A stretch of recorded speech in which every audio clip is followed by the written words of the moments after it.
Ang galing ng pampaganang binigay ng kapatid mo. Siguradong hindi mo na kayang magpigil, no? Sumuko ka na lang sa akin.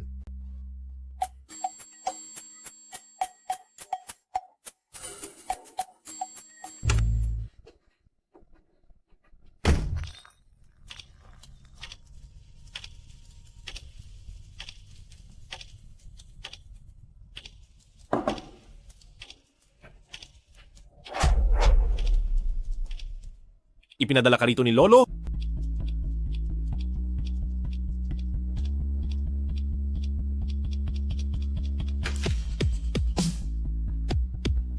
Pananagutan kita.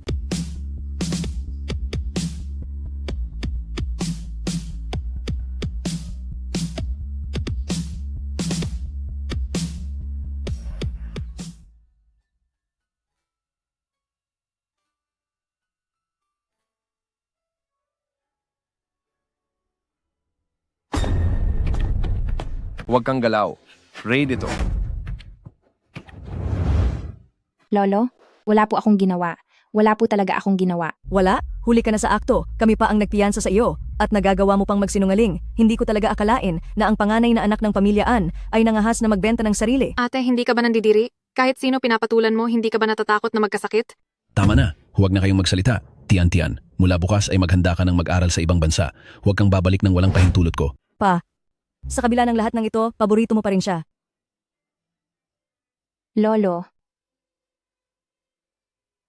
Lolo, huwag mo po akong paalisin. Lolo,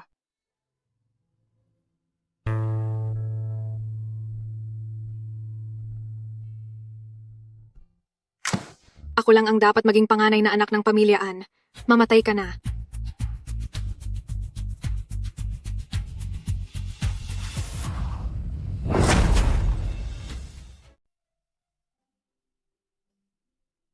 tara, tingnan nyo ito. 700 piso lang ang bawat isa para sa mga sweater na ako mismo ang naghabi. Kumusta po? Ito ay ang mga sweater na ako mismo ang naghabi sa halagang 700 piso lang bawat isa. Ikaw mismo ang naghabi? Sigurado bang kasing ganda ito ng mga may tatak? Ayoko na, ayoko na. Hay naku, Hindi masaya si Mommy. Wala silang alam sa magandang kalidad. Tara, tulungan natin si Mommy.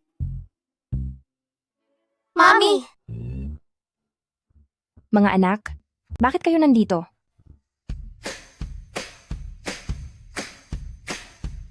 Ang mga sweater na hinabi ni Mommy. Ay hindi nagpapahuli sa mga sikat na tatak. Napakaganda. Tingnan mo siya, napaka-cute niya talaga. Oo nga. Gusto kong bilhin ang sweater na hinabi ng nanay niya. Gusto ko ring bilhin ang sweater na iyon, tara, tingnan natin. Napakaganda nito. Napakaganda ng sweater na ito. Gusto ko ang isang ito. Pabilhan ako ng isa. Pabilhan ako ng isa. 700. Ako muna ang magbabayad. Ako muna ang magbabayad. Wow! Si Daddy iyon. Pasensya na po. Pumili muna kayo, babalik ako agad.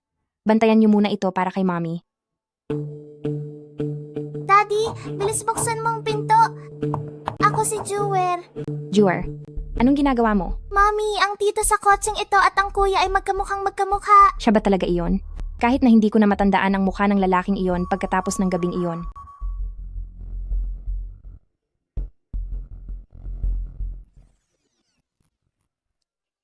Pasensya na talaga.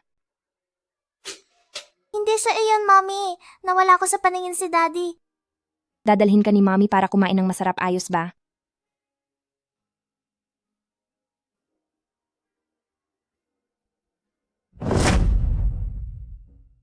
Huwag ka nang malungkot. Maraming kinita si Mommy ngayong araw. Kakain tayo sa buong Night Market Street. Yay! Mommy, masakit po.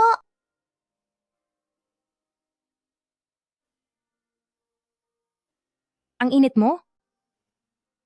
Jewar. Doktor, Anong nangyari sa bata? Doktor, tulungan niyo po ang anak ko. Nanginginig na siya dahil sa mataas na lagnat. Akin na ang bata. Maghintay ka rito. Magbayad ka muna ng bill. Pero hindi natin maiaalis ang posibilidad na mapunta siya sa ICU. Kasalanan ko, hindi ko naalagaan ng mabuti si Jewar.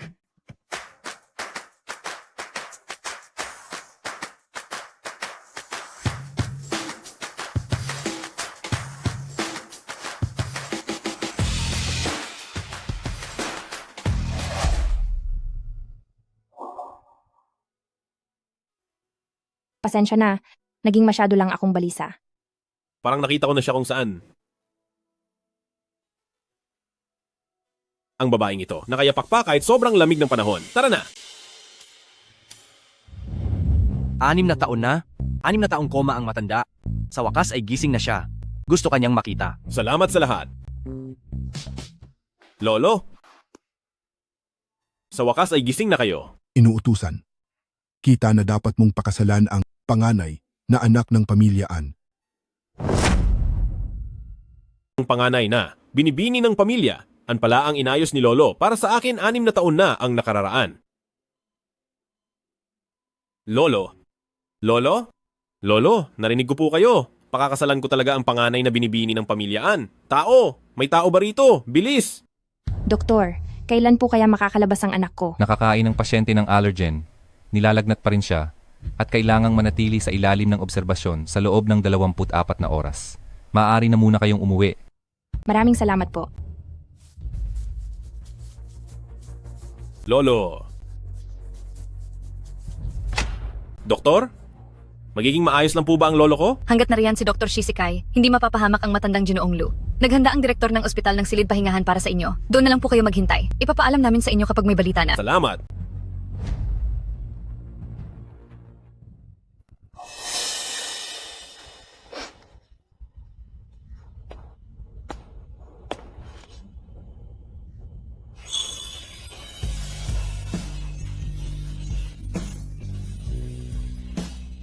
Sino man ang may sakit, dapat mo ring alagaan ang sarili mong kalusugan para may lakas kang mag-alaga ng ibang tao. Salamat po. Teka lang. Paano ko po kaya maibabalik itong damit ninyo? Huwag mo na itong ibalik.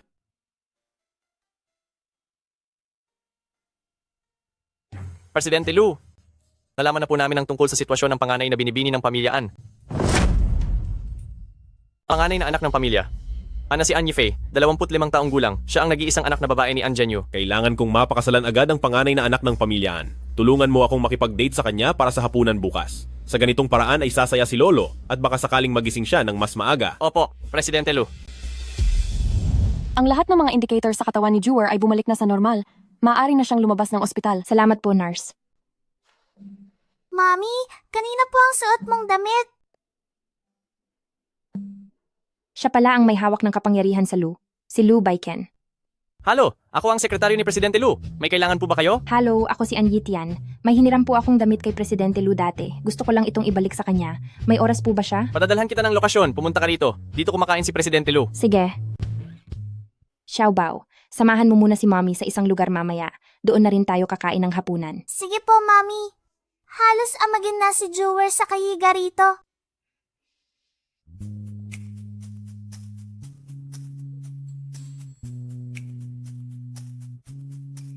Wow!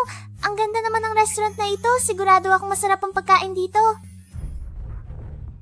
Sige na, maliit na matakaw. Maupo ka muna rito at mag-order. Ibabalik lang ni Mommy ang damit ha. Opo. Annie Faye. Sina Annie Faye at Duchu. Ang sumira sa buhay ko.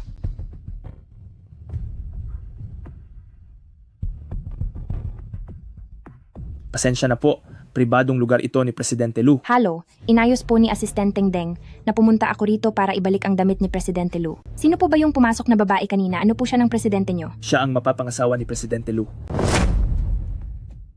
Siguro bulag itong si Presidente Lu para magustuhan niya si Annie Faye. Pakibalik na lang ang bayad sa dry cleaning ng damit ni Presidente Lu sa kanya.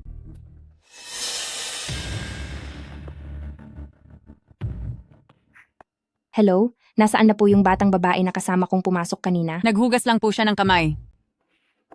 Tandaan mo na dapat maghugas ng kamay bago kumain, bata. Magiging maganda ako kapag naglagay ako ng mabangong lotion. Ako talaga ang magandang munting prinsesa. Hindi ba itong gwapong tito ang nakita ko sa night market? Hello po. Gwapong tito, may anak na po ba kayo? Wala pa naman. Mukha siyang manika. Sino kaya ang tatay niya? Napakaswerte naman. Ang galing naman po. Wala rin po akong daddy.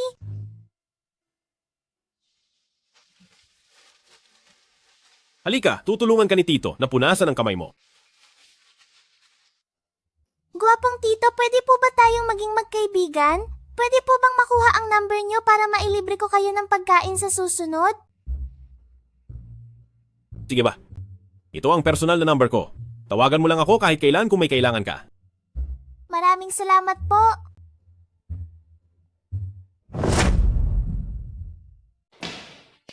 Ang gwapo talaga niya. Hello po, Presidente Lu. Maupo ka. Ang tangos ng ilong mo, nagpa-opera ka ba? Kapag sinabi kong hindi, sasabihin nilang natural na matangos ang ilong ko na nakakatakot, pero kapag sinabi kong oo, iisipin ba ni Presidente Lu na bigo ang operasyon ko? Wala akong nararamdaman para sa kanya. Siya ba talaga ang babaeng iyon mula 6 na taon na ang nakakaraan? Binibining-an. Maaari bang malaman, anong taon ang unang beses na nakipagtalik ka sa isang lalaki? Gising ka ba noon? O medyo hilo ka? Nakatanggap ka na ba ng singsing mula sa isang lalaki? Hindi pa nga ako nagkakaroon ng nobyo, kaya mas lalong imposible na makatanggap ng regalong tulad ng singsing. Ako, birhen pa ako. Sinusubukan ba ako ni Lou Bacon? Tanga ba ako? Hindi ko pwedeng aminin na nagkaroon na ako ng 10 nobyo. Hindi pala siya iyon. Binibining-an, narito ako ngayon para makipagkasundo sa iyo.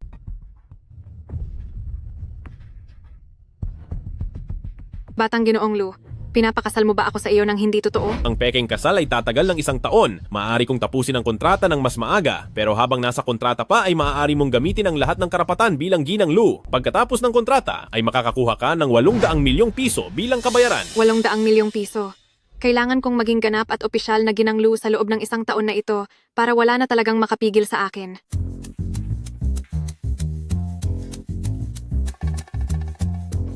Lolo, tutuparin ko ang iyong hiling pero kailangan ko ring mahanap ang babaeng iyon mula 6 na taon na ang nakakaraan.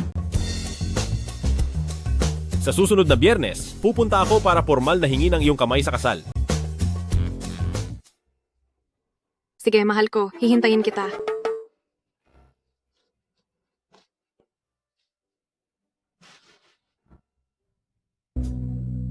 Anyit yan. Hindi ba't patay na siya? Anyit yan.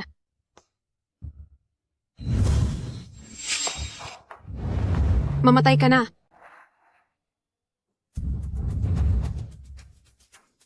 Hindi ka na nga namatay. Ang kapal pa ng mukha mong bumalik. Ang kapal din naman ng mukha mo pero maayos ka pa rin nabubuhay, di ba? Ikaw. Tian, kaibigan mo ba siya? Aba, heto na pala ang anak sa labas na iyan. Ang laki na niya. Ano po ang anak sa labas? Mabait po akong bata. 5 taong gulang na ako at may 2 akong kuya, triplets kami. Jewer. Triplets? Anyit yan. Ang galing mo pala talaga. Ay mali, dapat pala ay ang matandang lalaking nakatalik mo 6 na taon na ang nakakaraan ang magaling. Kaya naman pala napakabaduy mong manamit. Siguradong mahirap magpalaki ng 3 ng mag-isa, di ba? Ikaw kaya ang baduy?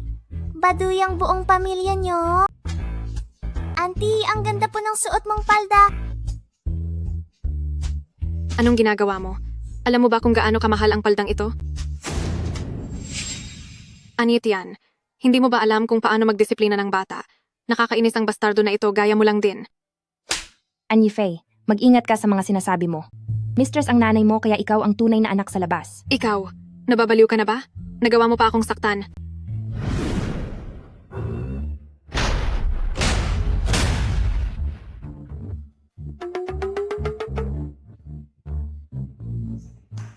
Anyit yan, magtutuos tayo.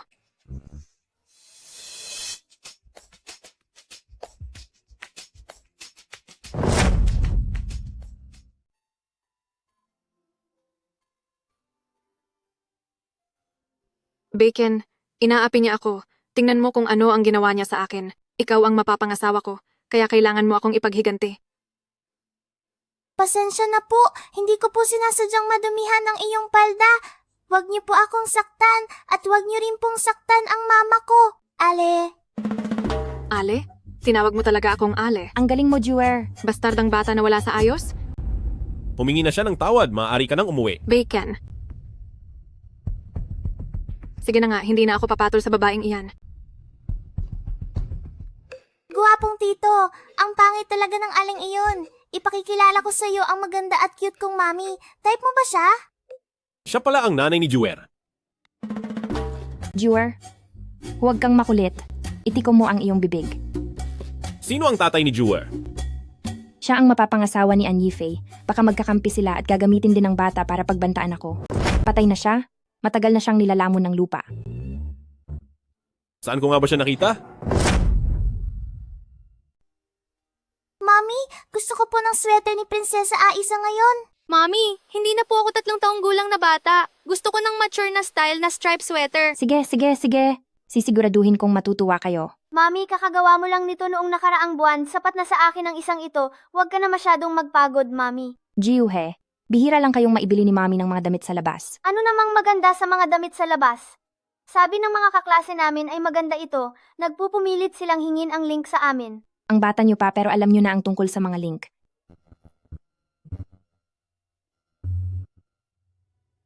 Erge, tingnan mo. May nakatagpo akong poging tito ngayon na kamukhang kamukha niyo ni Dage. Siya kaya ang daddy natin? Patingin nga ako. Masyadong matalino ang lalaking ito. Hindi siya kayang kontrolin ni Tian Chan. Pero gusto ni Jewer na siya ang maging daddy natin.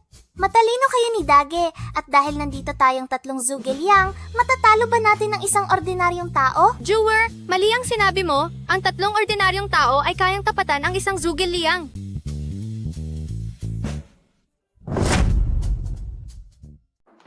Nay, kailangan ba talaga nating sabihin kay Lolo na bumalik na si Anyitian sa lungsod ng Hu?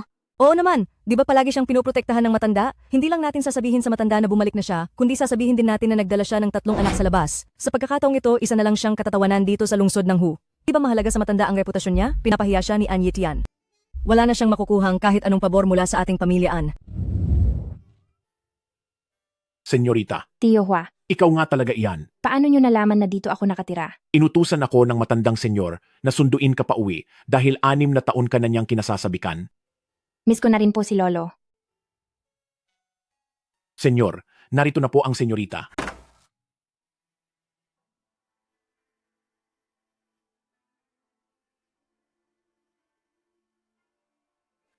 Nakabalik ka na pala, Tian Chan. Lolo, Tian, 6 na taon na. Bakit hindi ka man lang nakipag-ugnayan sa akin? Alam mo ba kung gaano kita na-miss? Lolo, wala siyang mukhang maihaharap para makipag-ugnayan sa inyo. Nakipagtalik siya sa isang matandang lalaki noon. At saka, hindi siya matanda. o kung hindi matanda, baka naman panot. Tama na. Bakit ba kayo nag-aaway? Bihira lang makabalik si Tian Chan. Lolo, hindi lang siya nakipagtalik sa matandang iyon. Nanganak pa siya ng 3 anak sa labas ng matandang iyon. Isang babae at 2 lalaki pa nga. Ano? Ano? Talagang ipinanganak mo ang bastardo na iyon. Ang pamilyaan ay isang kilalang pamilya rito sa lungsod ng Hu. Ipinahiya mo kaming lahat. Mga anak ko sila, hindi sila bastardo. Kung iyan ang tingin mo, kung gayon ay bastardo rin si Anyi Fei, na anak ninyo ni Duchu. Wala kang galang. Ganyan ba dapat makipag-usap sa nakatatanda sa iyo? Sinasabi mong hindi bastardo ang 3 batang iyon? Sino ba ang tatay nila? Kaawa-awa naman ang 3 batang ito habang buhay silang walang tatay na magmamahal sa kanila. Tama na. Walang kasalanan ng mga bata. Tian Chan, halika rito kay Lolo An.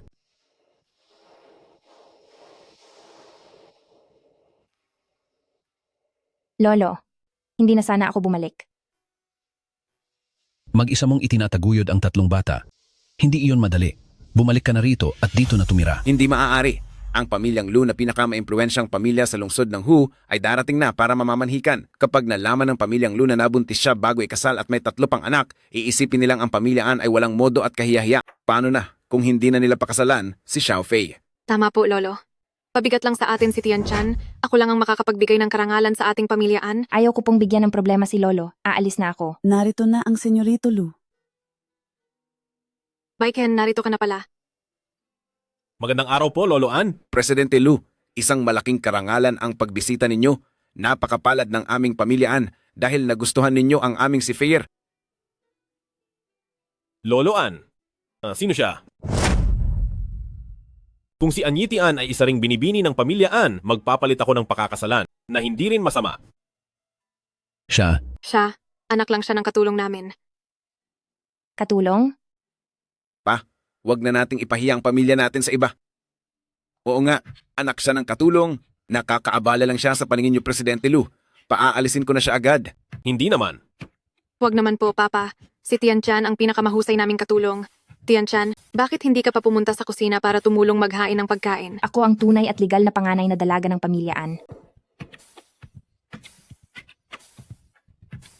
Sige po, binibini. Lolo An, ako ay seryosong nag-aalok na pakasalan si Anyi Fei.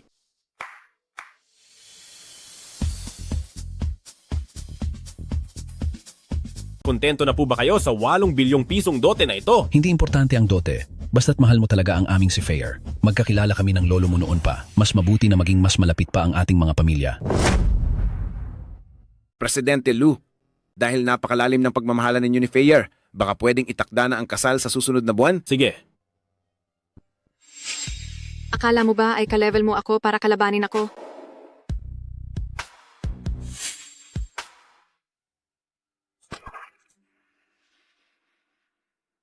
Anyitian, naiinggit ka ba dahil mas maganda ang mapapangasawa ko kaysa sa iyo? Kaya sinadya mong tapunan si Beichen. Napakasama mo talaga. Hindi totoo iyan. Anyi Fei, ikaw, Tanga! Hindi mo man lang madala ng maayos ang pagkain. Ano pa ba ang kaya mong gawin? Presidente Lu, pasensya na po. Sisibakin ko agad ang lampang babaeng ito. Fayer, samahan mo si Presidente Lu sa itaas para makapagpalit ng damit. Kumusta? Ayos ka lang ba? ayos lang ako. Pasensya na po, Presidente Lu. Nadumihan ko ang inyong damit. Papalitan ko na lang. Ng isang sweater, pwede ba? Anyitian, ang mga damit ni Presidente Lu ay mga custom-made na nagkakahalaga ng mahigit 800,000 piso. Papalitan mo ng murang sweater. Wala ka ba talagang hiya? Sige. Tamang-tama. Kailangan ko nga ng isang sweater. Bakit napakabait ni Beichen kay Anyitian?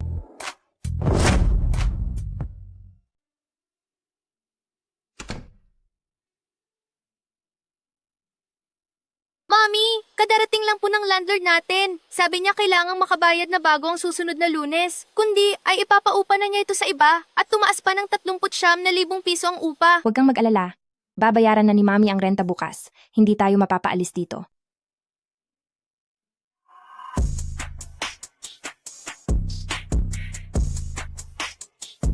Luyama, tinakot mo lahat ng mga babae kaya umalis sila? Anong mapapala natin dito?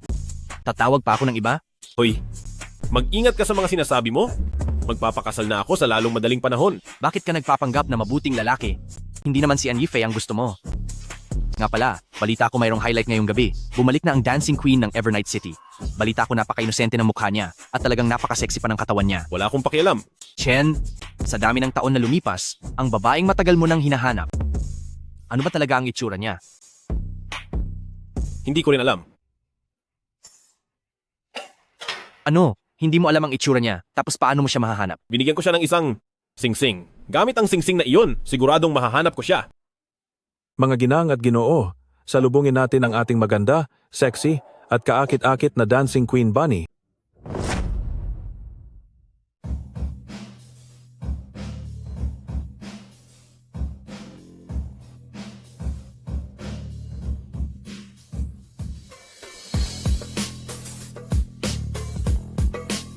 Bakit siya nandito?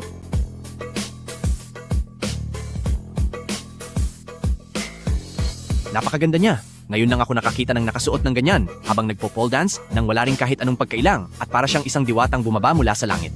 Ang babaeng ito ay gusto ko. Kung hindi mo masamang maging amain, sige, subukan mo. Ano? May anak na siyang nasa 5 o 6 na taong gulang na. Malaki na pala ang kaniyang anak, pero napaka-sexy pa rin ang katawan niya. Sayang naman.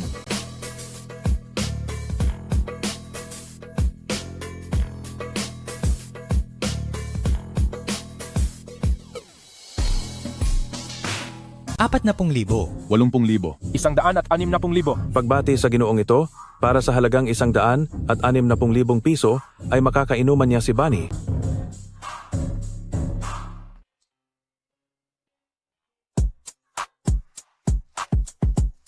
Ginoo, nais ko kayong alaya ng isang tagay. Sana ay maging masaya ang inyong gabi. Bunny, hindi lang para sa isang basong alak ang ibinayad ko sa laking halagang ito. Samahan mo muna ang amo mo na maglibang at bibigyan pa kita ng mas maraming pera. Ginoo, kung nais nyo pang uminom ng marami, ay maaari ko kayong samahan. Pero kung gusto nyo ay iba pang libangan, ay maaari kitang ihanap ng ibang tao. Bakit nagpapakipot ka pa? Putres naman. Huwag mo nang hintayin na mapahiya ka pa. Akin ka na ngayong gabi. Bakit? May reklamo ka? Sino ka ba para buhusan ako ng alak? Anong sinasabi mong sabay tayong iinom, gayong ikaw naman itong hindi makaintindi ng sinasabi ko? Ikaw. Sino ang hayop na sumipa sa akin? Lu? Batang Ginoong Lu, ito pala ang babaeng nagustuhan nyo. Batang Ginoong Lu, patawad po. Patawad po at hindi ko kayo agad nakilala. Hindi ko po talaga kayo nakilala. Patawad po at hindi ko kayo nakilala.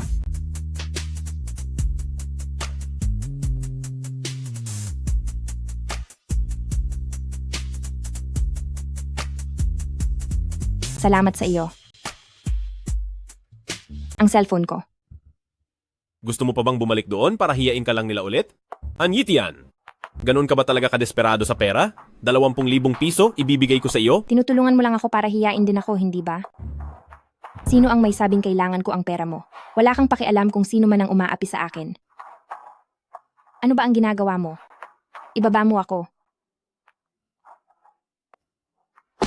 Lu Beichen, ikaw ang mapapangasawa ni An Yifei kaya bakit mo ako pinapakialaman? Anyitian, napaka-cute ng iyong anak habang ikaw naman dito ka nagtatrabaho. Hindi mo ba naiisip na mapanganib ito?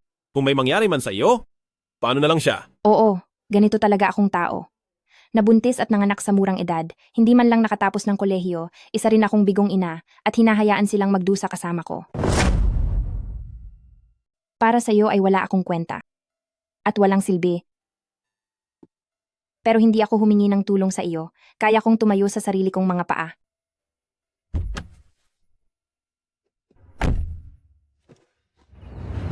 Mami, gising na! Mahuhuli na tayo sa eskwela. Mga anak, pakiusap nyo na lang sa lola na may-ari ng bahay na ihatid kayo. Medyo nilamig ako kagabi. Tian, ang init ng noo mo, parang nilalagnat ka yata. Mami, dadalhin ka namin sa ospital. Ayos lang si Mami, pumasok na kayo sa eskwela. Mamaya ay pupunta ako mag-isa sa ospital. Hindi pwede, sasamahan ka namin. Pumasok na kayo sa eskwela. Sinabi na ni Mami na kapag nag-aral kayo ng mabuti ay sasaya ako. At pagkatapos ay gagaling na ako. Sige po, Mami, huwag kalimutang uminom ng gamot, ha? Sige.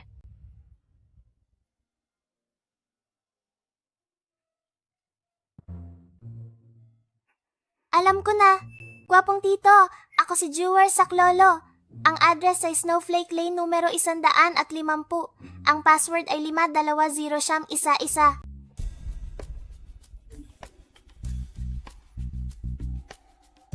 Ihanda ang sasakyan, bilis, pumunta sa Snowflake Lane. Presidente Lu, may meeting pa ng alas 9:30. Kanselahin mo. Jiwar ay siguradong nasa panganib, kaya siya humihingi ng tulong sa akin.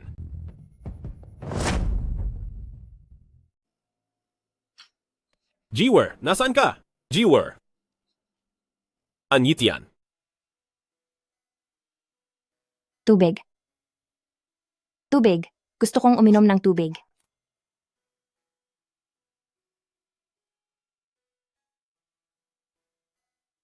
Dahan-dahan lang sa pag-inom.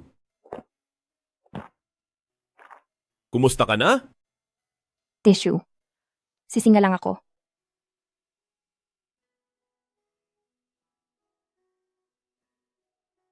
Bakit kahit pagsinga niya ay ang cute pa rin? Bakit ka nandito? Ang init mo. Gaano kaya kataas ang lagnat mo? Ang lamig. Ang sarap sa pakiramdam. Anyitian, nahihirapan ka ba ng husto? Dadalhin kita sa ospital. Magastos ang pumunta sa ospital. Hindi ako pupunta. Ayaw kong pumunta sa ospital. Anyitian. Inaantok na ako. Chen, hindi ba't nagkaroon kayo ni Bunny ng isang napakasayang gabi? May lagnat si Anyitian ng mga 39 na grado. Anong dapat gawin? Pinaglaruan mo siya hanggang sa lagnatin? Ang lupit mo naman? Gusto mo bang bugbugin kita hanggang sa lagnatin ka rin? Wag na, wag na. Batang Ginoong Lu, paimumin mo lang si Bunny ng gamot sa lagnat at punasan ang katawan niya ng alcohol. Sige, naintindihan ko na. Anyitian, bumangon ka at inumin ang gamot. Maging mabait ka at makinig, inumin mo ang gamot. Anyitian, iinumin mo ba ito?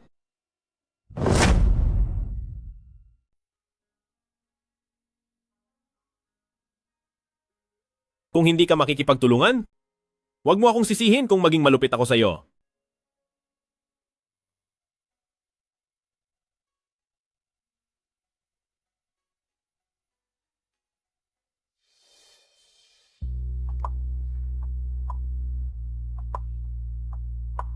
Ang amoy niya ay katulad ng babaeng iyon, 6 na taon na ang nakakaraan.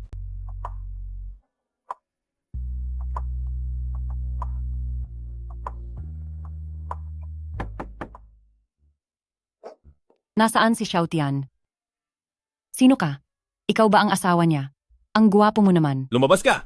Ako ang landlord ni Xiaotian. Noong nangupahan sa akin si Xiaotian, naawa ako sa kanya dahil may kasama siyang bata, kaya pinaupahan ko siya sa mababang halaga. Ngayon, may utang na siya sa upa, mahigit 6 na buwan na siyang hindi nagbabayad. Kapag hindi pa rin nagbabayad, pauupahan ko na ito sa iba. Magkano ang upa? Tama yan. Ganyan ang tunay na lalaki. 64,000 piso kada buwan, 384,000 sa loob ng 6 na buwan. Uupa ako para sa isang taon. Ito. Natanggap ko na. Pumasok na ang pera. Salamat, maraming salamat po. Ate Huang, bigyan mo ako ng 2 araw. Tian, ang galing talaga ng panlasa mo. Nakahanap ka ng asawang sobrang yaman at guwapo. Dapat mo siyang ingatan ng mabuti. Hindi, nagkakamali ka Ate Huang, hindi kami magkakilala ng husto. Naiintindihan ko. Babay, sige na. Ate Huang, ako. Mabuti na ba ang pakiramdam mo? Binayaran ko na ang renta mo. Huwag mong kalimutang bayaran ako. 800,000. Nagbayad ka ng renta para sa isang taon, baliw ka ba? Nagdagdag ka pa ng 32,000 piso para kay Ate Huang. Gusto ko sana itong bilhin para sa iyo, pero masyadong luma ang bahay na ito. Hindi ito sulit bilhin. Ay, oo nga pala. Inalagaan kita buong umaga at nakansela ang 3 meeting ko. Ang kabuang lugi ko ay nasa 80 milyong piso. Ang bayad sa pag-aalaga ko sa iyo, may utang ka sa akin na 1,000,000 at 600,000 piso lahat-lahat. 1,000,000 at 600,000. Presidente Lu, alam kong mahalaga ang oras mo, pero hindi ko naman sinabing alagaan mo ako. Ang anak mo ang nagpapunta sa akin dito. Talagang napakabait ng anak ko. Saka, masyadong mabait ang puso ko, kaya minabuti ko na ring alagaan ka. Hindi ba dapat ikaw ang magbayad nito? O baka naman gusto mong si Jewer ang magbayad nito? Ayos lang din. Papupuntahin si Jewer sa bahay ko para magtrabaho ng mabigat, magwawalis ng sahig, maglilinis ng inidoro o kung ano-ano pa.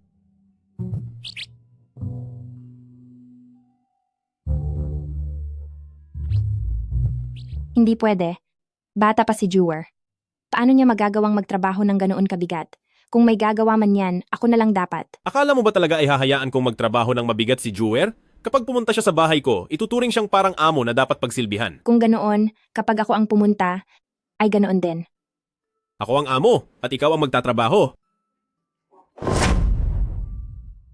Siya nga pala, maghintay ka sandali.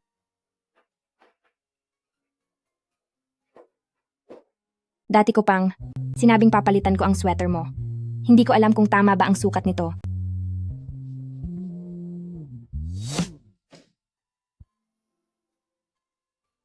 Ano? Anong ginagawa mo? Sinusukat ang damit.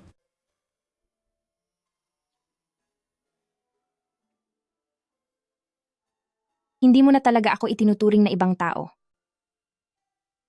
Bagay ba sa akin? Ang gwapo niya talaga. Ayos lang naman. Sakto lang ang sukat. Paano mo nalaman ng ganito ang sukat ng katawan ko? Hindi ko kaya alam. Madalas lang talaga akong nagniniting ng mga sweater. Ikaw mismo ang gumawa nito para sa akin.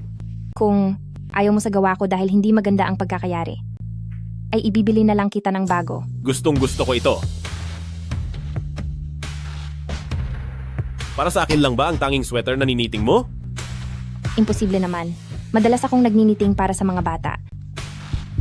Ang ibig kong sabihin ay, para sa akin na tanging lalaki. Presidente Lu, ano bang pakialam mo kung para kanino ako nagniniting? Mula ngayon, sa akin mo lang dapat gawin iyan. Bakit naman? Nagniniting ako para sa kahit kanino ko gusto. Dahil sa... Mami, nandito na ako. Jewer. Mami, nandito na po kami. Mami, may 3 kang anak. Triplets. Oo nga. Ang galing siguro ng tatay ng mga bata, kaso patay na siya. Pogi, alam ko namang mabait ka at aalagaan mo si Mami. Mami, bakit namamaga ang labi mo na parang maliit na longganisa? Patingin nga ako.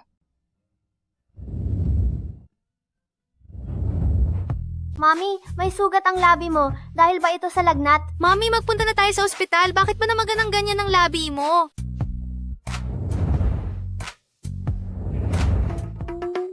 Sa totoo lang, gagaling din iyan sa loob ng 1 o 2 araw. Kaya hindi na kailangang magpunta sa ospital. Presidente Lu, wala Nandito kang ang mga hiya. bata. Irespeto mo naman ako kahit konti.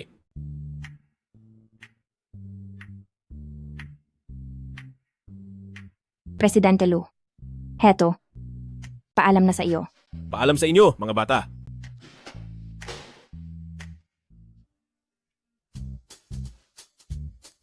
Pinsan. Ate, nakauwi na ako ng bansa. At sobrang miss na kita. Sa birthday party ko bukas, dapat ay pumunta ka ha. Sige, kita-kita na lang tayo bukas. May utang pa ako kay Lou Bacon. Ano kayang magandang regalo? Alam ko na. Mommy, hindi ba sabi mo singsing ito mula kay Daddy? Ibibigay mo ba ito kay tita? 6 na taon na. Ang lalaking iyon ay hindi nagpakita. Anong silbi ng pagtatago ng singsing na ito? Ayos lang iyon. Sa hinaharap ay bibigyan ni Daddy si Mommy ng mas magandang singsing.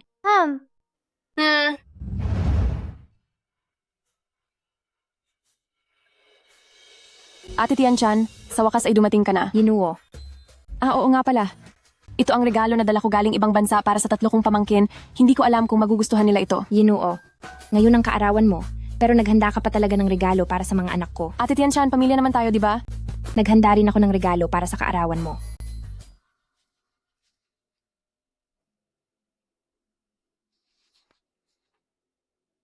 Anong ginagawa ni Annie Faye rito?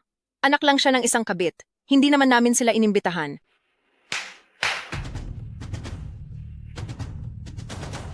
Ate, ito ang lila na freshwater pearl at blue and white porcelain vase mula sa akin at sa fiancé ko. Annie Faye, sino ba ang fiancé mo? At nakakabili pa ng antigo mula sa dinastiyang Tang. Baka naman nakuha lang iyan sa palengke ng Taobao. Ang fiancé ng aming si Yipei ay hindi naman ganoon kaenggrande. Siya lang naman ang panganay na anak ng pamilyang Lu, si Lu Baichen. Si Lu Baichen. Magkakagusto si Lu Baichen kay Annie Faye? Sa anong dahilan? Madam, tawagin niyo lang po ako kung may kailangan pa kayo.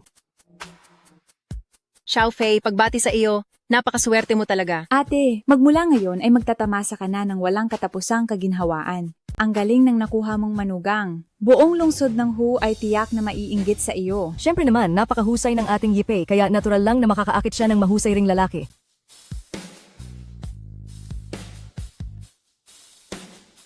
Halo, Presidente Lu, bakit po kayo napatawag? Nasaan ka? Nakalimutan mo na ba ang tungkol sa pagtatrabaho mo para sa akin? Hindi ko nakalimutan, kaya lang ay hindi ako puwede ngayon. Nasaan ka ba? At bakit ang ingay diyan? Narito ako sa Kuya Ju para sa isang handaan ng pamilya. Sige, susunduin kita.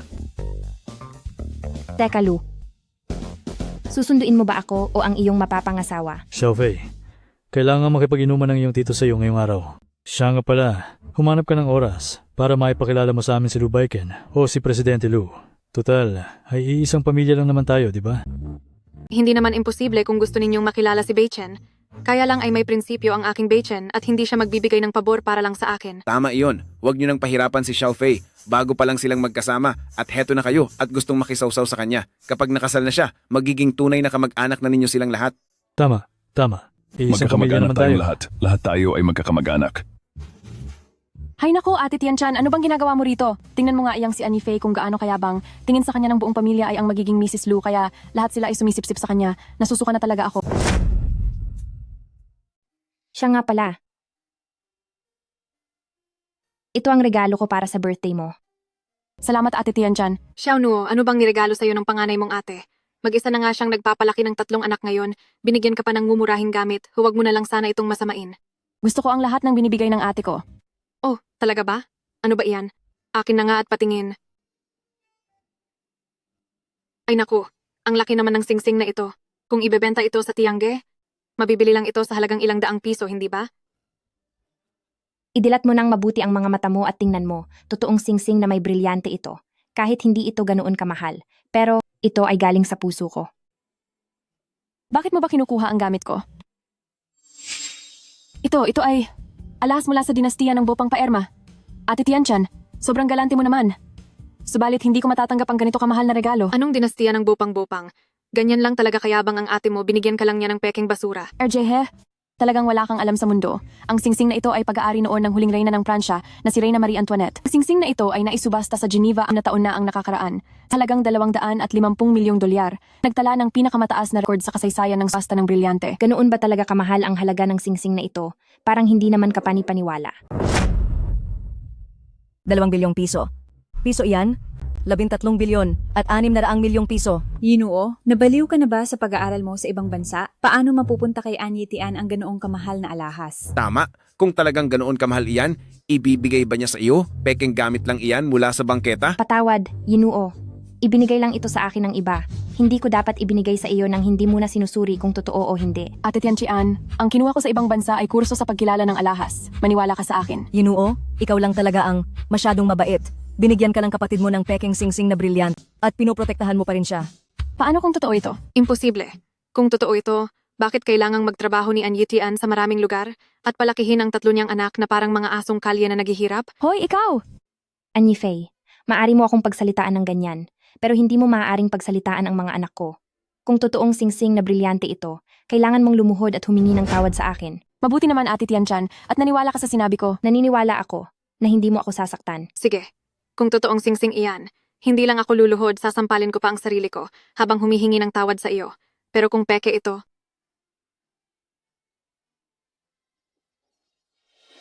anong gagawin mo? hubaran niyo ang manlolokong iyan sa harap ng lahat. Bitawan niyo ako. Anyifei, nababaliw ka na ba? Ano pa ang dapat na i-verify? Anyitian, napakabata pa pero napakagulo na ng pribadong buhay. Ngayon ay puno pa ng vanity at puro kasinungalingan. Ito ang kahihiyan ng pamilyaan. Dapat lang siyang maturuan ng leksyon. Bitawan niyo si Ate Tianqian. Tumigil kayong lahat. Ako ay isang national level na jewelry appraiser at kaya ko itong i-verify.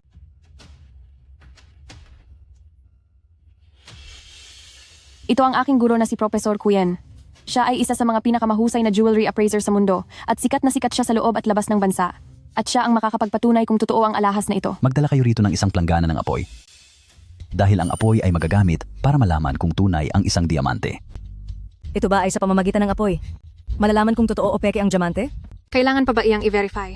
Ang basurang iyan ay tiyak na magiging abo lang kapag itinapon sa apoy. Kapag ang diamante ay naging abo na, titingnan ko kung paano pa magdadahilan si Anyitian. Wow, ang ganda. Napakakinang. Ang ganda. Napakaganda. Bakit lalo itong kumikinang habang nasusunog? Napakagandang star effect. Ang singsing na ito ay talagang napakabihira sa buong mundo. Ang tunay na ginto ay hindi natatakot sa apoy.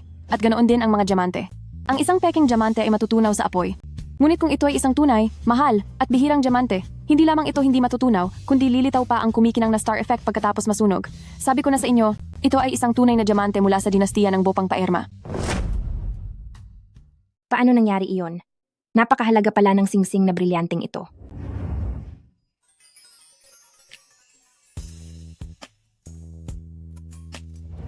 Bakit kaya niya ako binigyan ng ganito kamahal na singsing? Diyos ko, talagang alahas pala ito ng pamilya ng hari. Kahit sa panaginip ko ay hindi ko naisip na ang isang singsing na brilyante ay nagkakahalaga ng 136 na bilyong piso. Tianqian, kanino galing ang singsing na ito?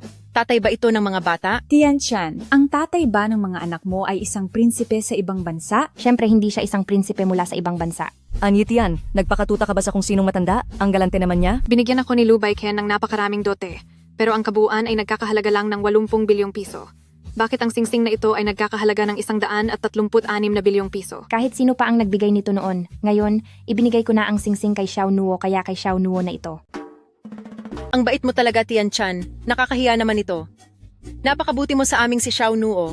Hindi nagkamali ang pangalawang tiyahin na gustong-gusto ka. Huwag ka nang magpanggap. Hindi ako naniniwalang kaya mong ibigay iyan ng ganoon lang. Anyitian, tingin ko ay hindi talaga ito bigay sa iyo kundi ninakaw mo lang, di ba? Ninakaw?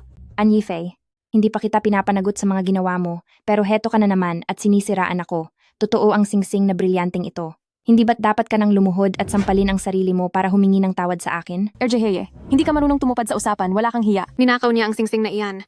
Bakit ako luluhod at hihingi ng paumanhin sa isang magnanakaw? Kung matapang ka, sabihin mo, sino ang nagbigay sa iyo ng singsing na ito? Tawagin mo rito ang taong nagbigay sa iyo niyan. Tama, kung hindi iyan ninakaw, bakit ang daling ibigay sa iba ng ganoon na lang? Hay, ang kitid ng utak mo at naiinggit ka pa sa kabaitan at pagkabukas palad ng ate ko. Sobra ka na talaga. Sa buong lungsod ng Hu, ang tanging makakabili ng singsing na brilyante na nagkakahalaga ng 1 bilyon at 700 milyon ay ang mapapangasawa ko lang na si Lu Baiken, di ba? Ibig mo bang sabihin na ang mapapangasawa ko ang nagbigay sa iyo ng singsing na iyan? Nananaginip ka yata ng gising. Anyitian, sobrang binigo mo ako. Hindi pa ba sapat ang kahihiyang idinudulot mo sa pamilyaan? Dahil sa sobrang pagyayabang mo, natuto ka na ring magnakaw. Magsalita ka, Kaninong singsing na brilyante ang ninakaw mo? Pareho kaming mga anak mo. Bakit lagi mo na lang pinaniniwalaan si An Yifei kaysa sa akin? Tito, may ebidensya ba kayo? Bakit niyo sinasabing ninakaw ito ni ate? Wala kang karapatang makialam sa pagdidisiplina ko sa sarili kong anak. Anzenyo, ano bang ginagawa mo? Hindi magnanakaw si Tian Chan. Lumabas ka na? Malapit na ako. Naibigay ko na ang regalo. Malinis ang konsensya ko. Kung sinasabi ninyong ninakaw ko ito, humanap kayo ng ebidensya para maipakulong ako sa pulis.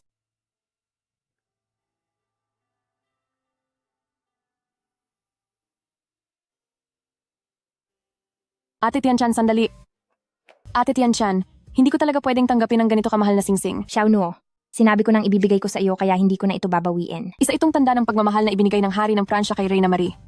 Ate Tianchan, naniniwala akong ito rin ang tanda ng pagmamahalan ninyo. Huwag mong sayangin ang pagmamahal niya. Tian, nagdala ka ba ng kotse? Ipapahatid na lang kita sa driver ko. Wag na po, ikalawang tiya, nagbook na po ako ng Grab, paparating na iyon. Ikalawang tiya, masyado kayong mabait. Si An Yitian ay nagnakaw ng gamit, tumatakas lang siya dahil sa konsensya niya. Sa tingin ko ay wala kang ang pambayad sa Grab eh. Bakit kaya nagmaneho si Lu Beiken ng ganyang kagarang kotse ngayon? Ikalawang tiya ni Xiao Nuo, nandito na ang sasakyan ko, mauuna na po ako. Hindi naman asul ang Grab na ito. Bakit kulay itim ito? May back ang nagbubuk sa Grab? Ang coaching ito ay nagkakahalaga ng 47 milyong piso. Ito talaga ang pangarap ng bawat lalaki. Hindi ko rin inaasahan na makakakuha ako ng ganito kagandang kotse.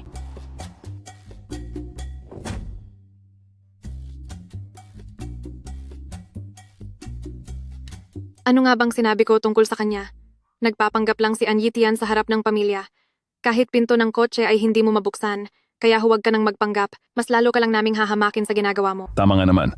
Anyitian, sasabihin ko sa iyo, kung ang coaching ito ay isang Grab, kakainin ko ang coaching ito. Hindi ko akalain na sa murang edad mo ay napakasama mo na, nagnanakaw ka na, at nagsisinungaling pa, napakabulok talaga ng asal mo. Tian, ayos lang kung wala kang kotse.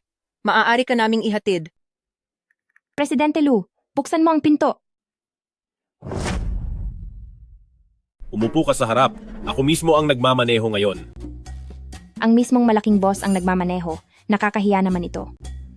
Ate Tianchan, sigurado ka bang Grab ang tinawagan mo at hindi boyfriend? Hindi ko siya boyfriend. Ang kotseng ito ginagamit pang Grab. Hindi ako naniniwala. Sayang na sayang naman iyan. Sabihin mo, ang may-ari ba ng kotseng ito ang nagbigay sa iyo ng diamante mula sa dinastiya ng Bopang Paerma? Talagang Grab lang ang tinawagan ko. Sige, mauna na ako. Aalis na ako.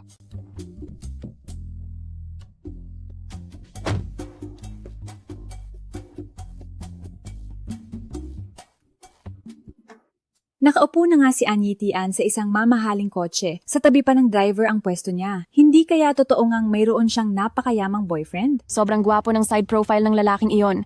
Mukhang ang boyfriend ni Ate Tianchan ay gwapo, mayaman, at may mataas na katayuan. Anyinuo, may problema ba ang mga mata mo? Malinaw na nakita ko na ang nasa loob ng kotse ay isang matanda, mataba, at kalbong lalaki. Bahala ka kung ayaw mong maniwala. Ma, totoo namang matanda siya. At kalbo pa. Ay nako, biro lang ang sinabi ko. Wala namang espesyal sa mamahaling kotse. Sa buong lungsod ng Hu, sino pa ba ang mas yayaman pa sa fiancé ko na si Lu Beiken?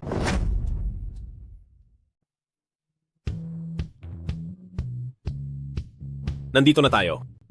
Presidente Lu, bahay mo ba ito? Oo. Handa ka na bang magtrabaho ng husto? Ako. Anong nangyari sa mukha mo? Sinaktan ka ba ng pamilyaan? Hindi, wala ito. Presidente Lu, anong trabaho ang kailangan kong gawin? Pagkatapos ko rito, kailangan ko pang umuwi para samahan ang mga anak ko.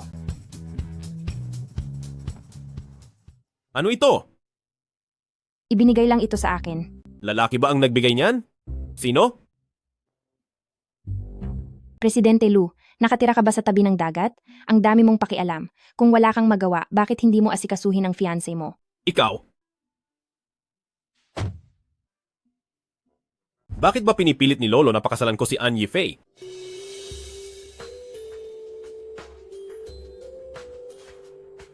Presidente Lu, maaari bang itanong kung anong trabaho ang kailangan kong gawin?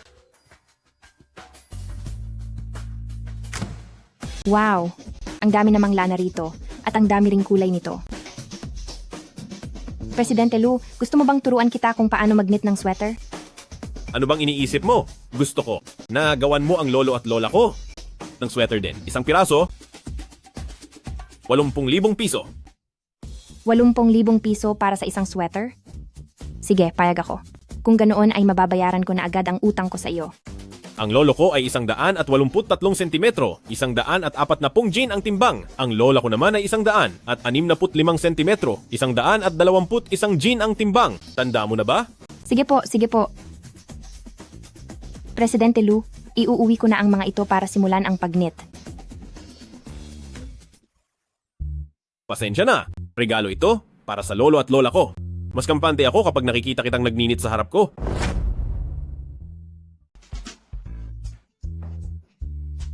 Lalason ko ba yung sweater o ano? Anong nakakabahala kung sa bahay ko na lang ito gagawin? Kung hindi mo ito matatapos ngayon, kailangan mong bumalik bukas. At kung hindi pa rin matatapos bukas, ay ituloy mo sa susunod na araw. Esh, wag kang magsalita. Naaabala ang bilis ko sa paggawa ng sweater. Sige, ituloy mo lang ang paggawa. Magtatrabaho na muna ako. Tutusukin kita ng paulit-ulit. Anong sinabi mo? Sabi ko gagawan ko si Lola ng isang magandang maliit na bulaklak. Mabuti naman.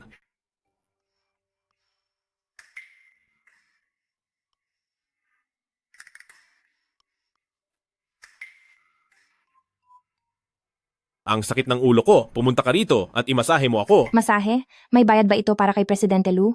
Magkano kaya ang nararapat na halaga? Aray, 3 araw akong nag-business trip sa Luocheng, hindi man lang ako nakatulog ng maayos at bumiyahe pa ako ng 3 oras sa eroplano para lang sunduin ka. Hay naku, lalong sumasakit. Sige na nga, ituturing ko na lang itong libreng masahe para sa iyo. Itaas mo pa ng kaunti. Dito ba? Oo, diyan nga.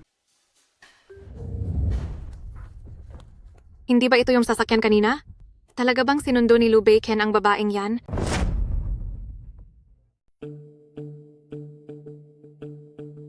Ano ba ang ginagawa mo? Narito na si An Yifei. Ano ba ang ginagawa mo? Bitawan mo ako. Bitawan mo.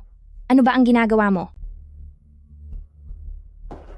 Bacon, may importante akong sasabihin sa iyo. Huwag kang mag-alala. Itong salamin na ito ay one-way lang? Hindi ka niya nakikita. Baliw talaga. Malinis naman ang ugnayan nating dalawa.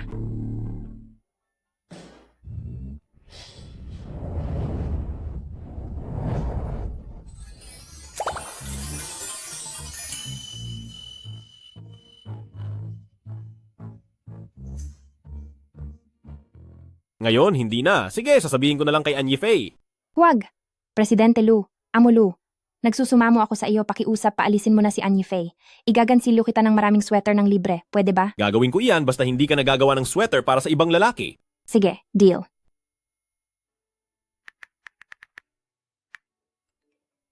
Pagod na ako, umuwi ka na. Isasama kita sa susunod na linggo para makilala ang lolo at lola ko. Sinabi ni Bacon na isasama niya ako para makilala ang mga matatanda. Ibig sabihin ay ako lang ang may karapatang iyon. Iyong si An Yutian. Sino ba sa tingin niya ang sarili niya? Sige, pagbutihin mo ang paggawa ng sweater, tapusin mo agad, at ikaw mismo ang maghatid nito sa lolo at lola. I-send ko sa iyo ang address. Opo. Ano? Buti naman at gising ka na.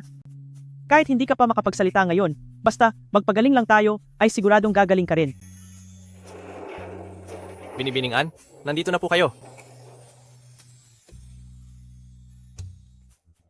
Lola Lu, siya po si Binibining An na naghatid ng mga damit. Magandang araw po, Lola Lu. Siya pala si Binibining An. Lola Lu, ito po ang mga sweater na niniting ko para sa inyong dalawa. Lagi kang pinupuri ni Chiner na ang komportable raw ng mga niniting mong sweater at ayaw na niyang hubarin, kaya nakiusap pa siya sa iyo, nagawan din kaming dalawang matanda. Hindi naman po abala. Basta po magustuhan ninyong dalawa, masaya na rin po ako.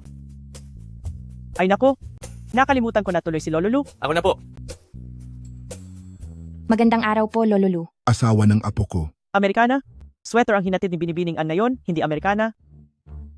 Siya ang asawa ng apo ko. Bakit kung kailan kailangan, ay hindi ako makapagsalita?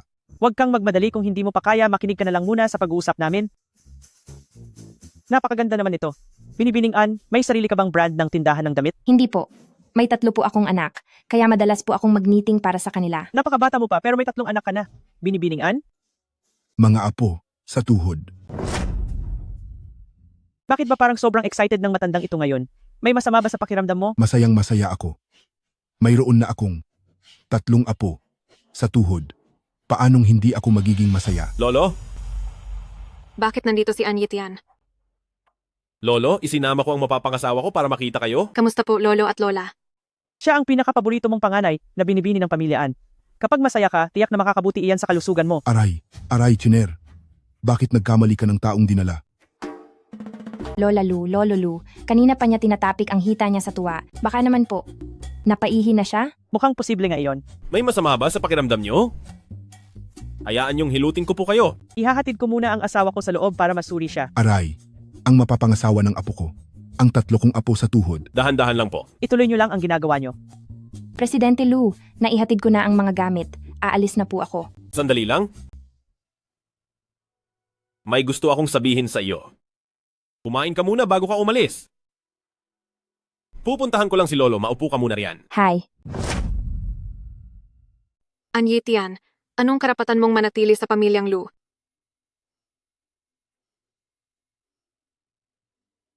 Dati wala akong balak kumain dito pero dahil mukhang ayaw mo sa akin, kakain ako ng mas matagal at mas marami. Wala kang hiya. May 3 ka ng anak pero tinutukso mo pa rin si Lu Beichen. Sa tingin mo ba ay tatanggapin ng pamilyang Lu ang 3 pabigat na iyan? Ang aking lalaki ay binigyan ako ng isang royal collection na singsing na may brilyante na nagkakahalaga ng 13 bilyong piso. Napakakinang nito talaga. Oh, parang 7 bilyon at 700 milyong piso lang ang ibinigay sa iyong dote ni Lu Baiken.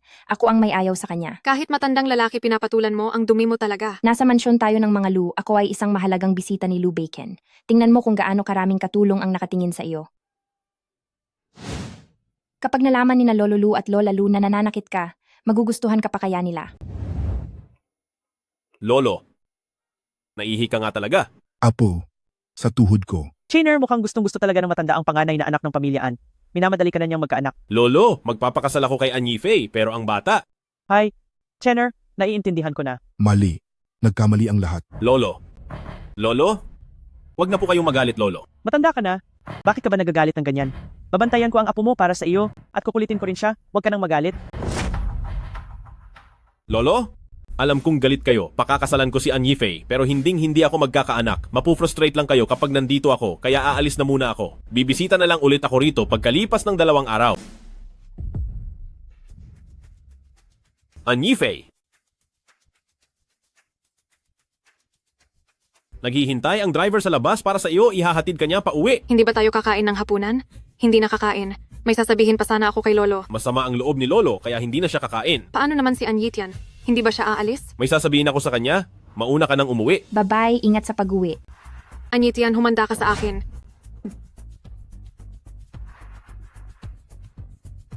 Presidente Lu, ano po ang gusto ninyong sabihin sa akin? Gusto mo bang i-consider na maging personal secretary ko? Yung tipo na on-call ng 24 na oras, 780,000 piso kada buwan. 780,000 piso kada buwan, ang laki naman. Oo naman, gustong-gusto ka ni Lola. Mapilit siyang gawin kitang personal secretary ko. Sa totoo lang, ayaw ko talaga. 780,000 piso kada buwan, kahit 234,000 piso ay ayaw ko pa rin. Presidente Lu, magtiwala po kayo sa akin. Gagawin ko ang lahat at handa akong sumunod sa bawat utos ninyo para masiguro na sulit ang ibabayad ninyo sa akin. Kung ganoon, sumama ka sa business trip ko bukas para makita ko ang kakayahan mo. Sige po, Presidente Lu.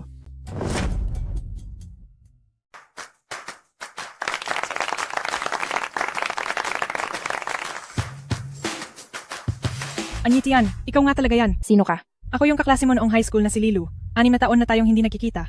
Hindi ko akalaing wala kang pinagbago. Napakaganda mo pa rin. Presidente, ikaw pala yan. Nagtatrabaho ka rin ba sa kumpanya ni Presidente Lu? Nasa internship pa lang ako. Magpalitan muna tayo ng contact info. Ngayong Sabado ay may class reunion tayo kaya kailangan pumunta ka talaga. 6 na taon na. Ikaw lang ang hindi nakakarating. Sa wakas ay makukumpleto na rin tayo. Ngayong Sabado? Kailangan ko pang pumasok sa trabaho. Sa reunion ng mga kaklase natin ay huwag na huwag kang mawawala. Hindi kami magsisimulang kumain kapag wala ka. Presidente Lu, napakalamig kaya uminom ka muna para uminit ang katawan mo.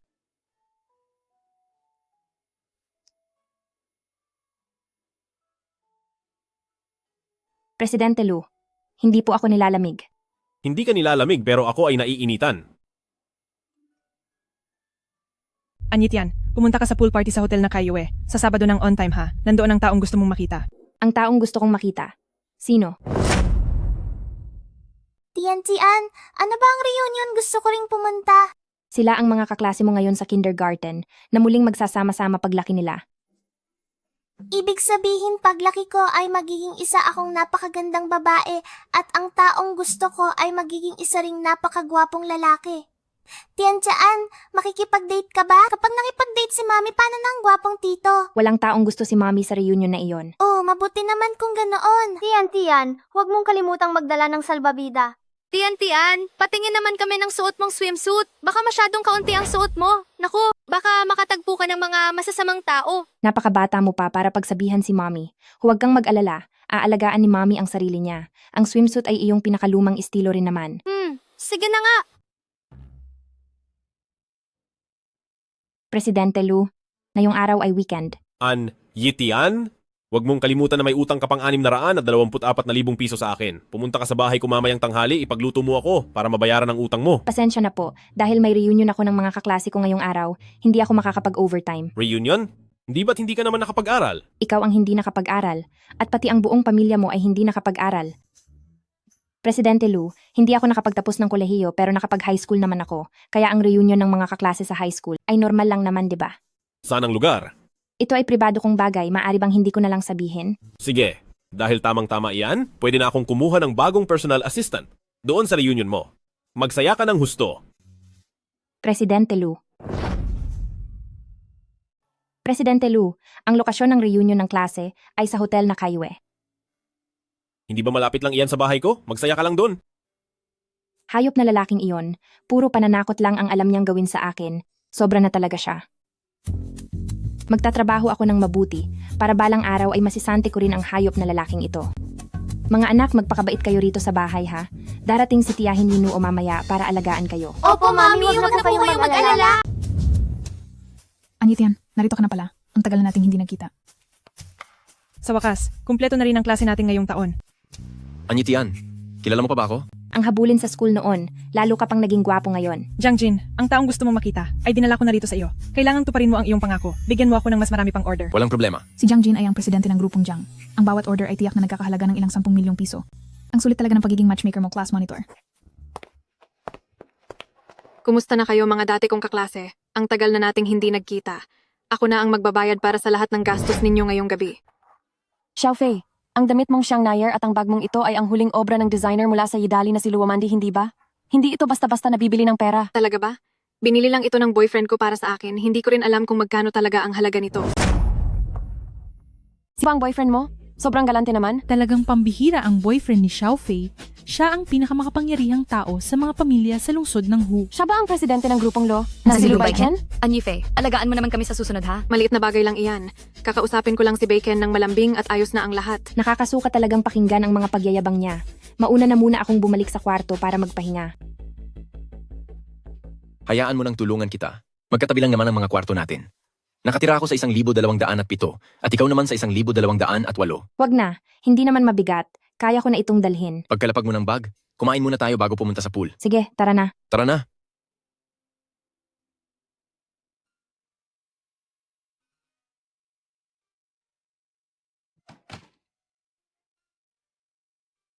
Hindi ka pa ba pumupunta doon?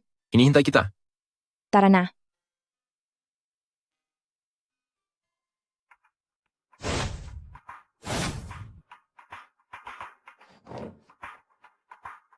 Ay naku, ang gwapo ni Presidente Jiang sa suot niyang casual na damit ah. Sinadya mo bang magsuot ng casual para magmukhang terno ang suot niyo ni Tian Chan? Anyifei, huwag kang magsalita ng kung ano-ano. Jiang Jin, kakasabi lang nila na may matandang nag-aalaga kay Anyitian at nagkaroon pa siya ng 3 anak sa matandang iyon. Isipin mong mabuti ang ginagawa mo. Oo nga, Jiang Jin. Mukhang inosente at cute naman itong si Anyitian sa paningin natin. Pero ang mga ganyang babae, ang magaling magpanggap na kawawa para manlinlang ng mga lalaki. Jiang Jin, mag-ingat ka, baka maloko ka lang. Kung sino man sa inyo ang muling maglakas loob na magsalita ng masama laban kay Anyitian, ay palalayasin ko siya rito. Hay naku, tama na. Huwag na tayong magchismisan. Magkakaklase naman tayo. Anyitian, huwag kang magpa-apekto ha. Ganyan talaga kapag maraming babae. Maraming gulo. Ate, wala naman akong sinasabi Huwag mo nga akong pandilatan. Annie Faye, huwag kang sumobra sa mga ginagawa mo. Baka tamaan ka ng karma. Ikaw. Tama na. Huwag na nating pag-usapan ng mga bagay na ito. Mag-usap na lang tayo tungkol sa iba. Nasa edad na tayo para mag-asawa. Mayroon na bang magpapakasal sa ating mga kaklase? Siguro ako ang mauunang ikasal. Sa susunod na buwan, ika-27, ang kasal namin ni Bacon. Pumunta kayong lahat ha. Congratulations! Annie Faye, congratulations. Salamat. Annie Faye, napakaswerte mo sa mapapangasawa mo. Nakakainggit ka naman.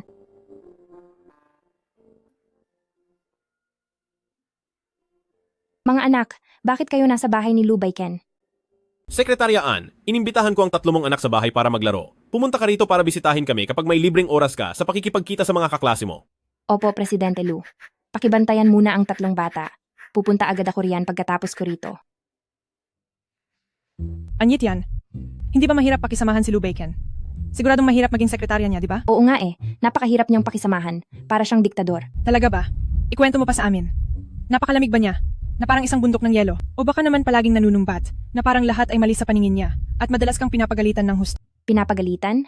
Parang hindi naman siya masyadong nagmumura. Oo nga, araw-araw siyang nakasimangot. Palaging napakalamig ng mukha niya na parang may utang sa kanya ang mga tao ng daan-daang libong piso. Kahit na may utang talaga ako sa kanya ng mahigit 100,000 piso, bahala na, gusto ko lang talagang maglabas ng sama ng loob. Napakakuripot pa niya at napakadamot. Gusto pa niyang pagsamantalahan ang sweldo ko. Tinapyas niya agad ang mahigit kalahati nito. Wala talagang puso ang mga kapitalista. Mahigit kalahati? Tao pa ba siya? Sinasabi mo pa, gusto pa niya akong nakaabang ng 24 oras. Kailangang magpaalam sa kanya saan man ako pumunta. Isa talaga siyang control freak. Hindi naman malamig ang panahon, bakit ka pa rin nagkasipon? Anong nangyari? Jewer? Gwapong tito, bumahing ka. May nagsasalita ba ng masama tungkol sa'yo? Sabi ni Mami kapag isang beses ka lang bumahing ay sigurado may nanlalait sa'yo. Ganoon ba? Sino naman kaya ang lalait sa akin? Ikaw ba iyon? Hindi po. Kung hindi ikaw, sino naman kaya iyon? Hindi ko po alam. Ang gwapo mo kaya may nakukuha pang laitin ka. Sobra na sila. Ang bait talaga ng Jewer namin. Pumunta ka muna sa 2 mong kuya at makipaglaro. Pupuntahan lang ni Tito at kukulitin ng mami nyo. Kanina pa siya. Bakit hindi pa siya pumupunta rito? Secretary Ann, kailan ka ba talaga darating? 2 beses nang umiyak si Jewer. Kapag hindi ka niya nakikita, natatakot siya. Mukhang naiwan ko ang cellphone ko. May tatawag kaya para sa trabaho? Hindi ko rin dala ang sa akin. Ayos lang kaya. Aalagaan naman siguro ni Lou Bacon ang 3 bata. Ate, ang baduy at ang luma na ng swimsuit mo. Pinulot mo lang ba iyan sa basurahan? Huwag mo namang dumiin ang tubig sa pool. Gaya ng inaasahan. Kapag marumi ang isip mo, lahat ng makikita mo ay madumi rin. Annie Faye, maganda ang katawan ni Tian Tian. Kahit basahan pa ang isuot niya ay maganda pa rin siya. Huwag mo na siyang pansinin. Tara na. Akala ba ni Anitian ay kahanga-hanga na siya dahil malaki ang hinaharap niya? Sa susunod na mga araw ay magpapa-akap din ako. Akala niya ay matatalo niya ako.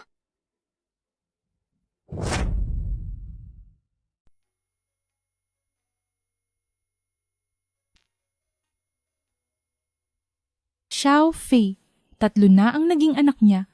Pero bakit ang ganda pa rin ang katawan niya? Anong maganda? Kung matapang siya ay ipakita niya ang tiyan niya. Siguradong punit-punit na iyon at sobrang pangit kaya nga hindi niya maipakita. Xiao Fei, ang talas talaga ng dila mo. Bulag na yata si Jiang Jin. Bakit nagustuhan pa niya si Anyitian? Dati pa naman talagang nakabuntot iyang si Jiang Jin kay Anyitian.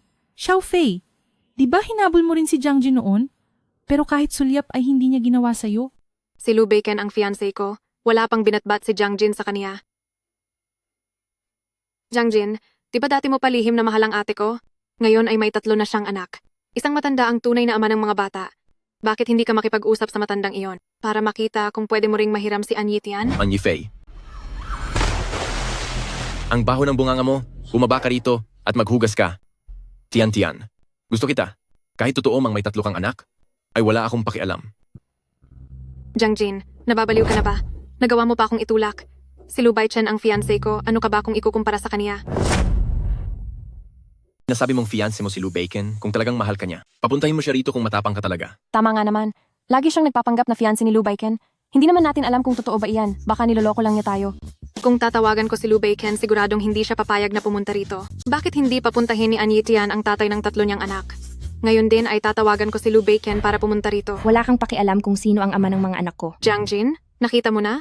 Natatakot lang iyang si Anyitian. Ang ama ng 3 niyang anak ay isang hamak na matandang hukluban. Malapit na ngang mamatay ang matandang iyon, kaya hinding-hindi siya nababagay sa iyo. Narinig ko noon na nabuntis daw itong si Anitian sa edad na 11. Kaya wala siyang nagawa kundi ang huminto sa pag-aaral. Napakabata pa niya para magkaanak. Talagang wala siyang kahihiyan. Napakakapal ng mukha niya. Tian, hindi ako naniniwala sa kanila. Sabihin mo sa akin ang totoo. Tutulungan kita. Annie Faye, ikaw ang naghanap nito. Oo. Nanganak ako ng triplets. Pero ang tatay ng mga anak ko ay hindi isang matandang hukluban. Si Lu Baiken ang tunay na ama ng mga anak ko. Anyitian, wala ka na ba talagang kahihiyan? Anyitian, wala ka bang hiya? Anifei, huwag mo akong piliting saktan ka. Nagsisinungaling si Anyitian. Nakukuha pa niyang sabihin na ang anak niya ay kay Lu Baichen. Bakit hindi mo siya saktan? Anyitian,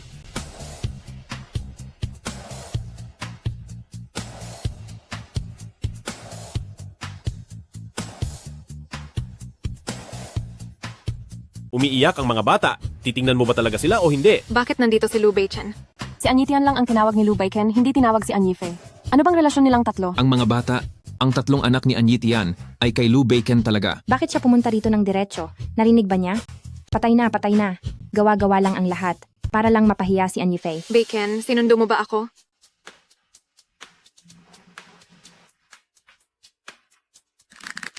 Kanina pa umiiyak si Jewel, hinahanap ang mama niya.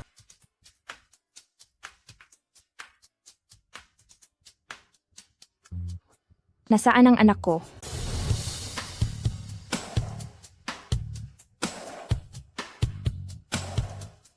Bakit siya pa? Bakit nangyayari ito? Ano ba talaga ang relasyon ni Anyitian at Lu Baiken? Baiken, Anyifei, nanganak talaga si Anyitian para kay Lu Baichen. Hindi ba ikaw ang kanyang fiancé? Pinapayagan ba sa pamilyaan na 2 babae ang nagsisilbi sa iisang lalaki? Ang gulo naman ng pamilyaan nyo. kalokohan! Ako ang tunay na girlfriend ni Lu Baichen. Si Anyitian ay isa lang tagadala ng sapatos na secretary ni Lu Baichen. Kung hindi kayo naniniwala, tingnan nyo sa susunod na buwan kung sino ba talaga ang pakakasalan ni Lu Baiken. Jewer. Jiu. Presidente Lu, hindi naman umiyak si Jewer. Mami, halika na at makipaglaro sa amin. Sige, Maglaro muna kayo, may sasabihin lang ako sa mami nyo. Alagaan mong mabuti sila. Opo.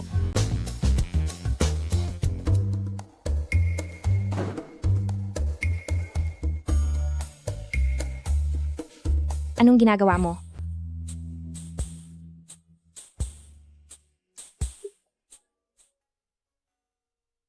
Presidente Lu, hindi naman siguro dahil itinuring kitang tatay ng mga bata, ay pipilitin mo na ako? Ano ba yung suot mo? Damit panlangoy ito. Sino ba ang hindi makakahalata na damit panlangoy ito? Punit na ang damit mo. Hindi ko alam kung sino ang pinapakitaan mo. Punit? Saan ang punit? Sa baywang. Punit nga talaga. Suot ko pa itong punit na damit panlangoy habang nagmamayabang sa harap ng maraming tao. Nakakahiya naman talaga ito.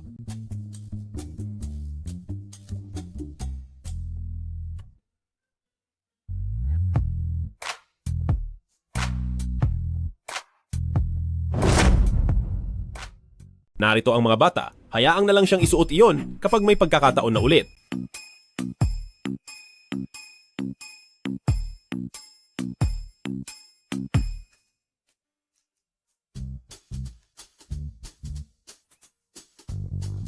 Isuot mo ito. Sige.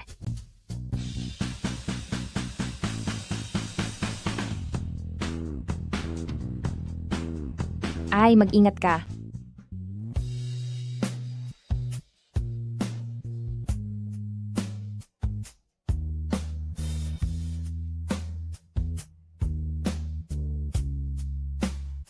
Lu Baiken.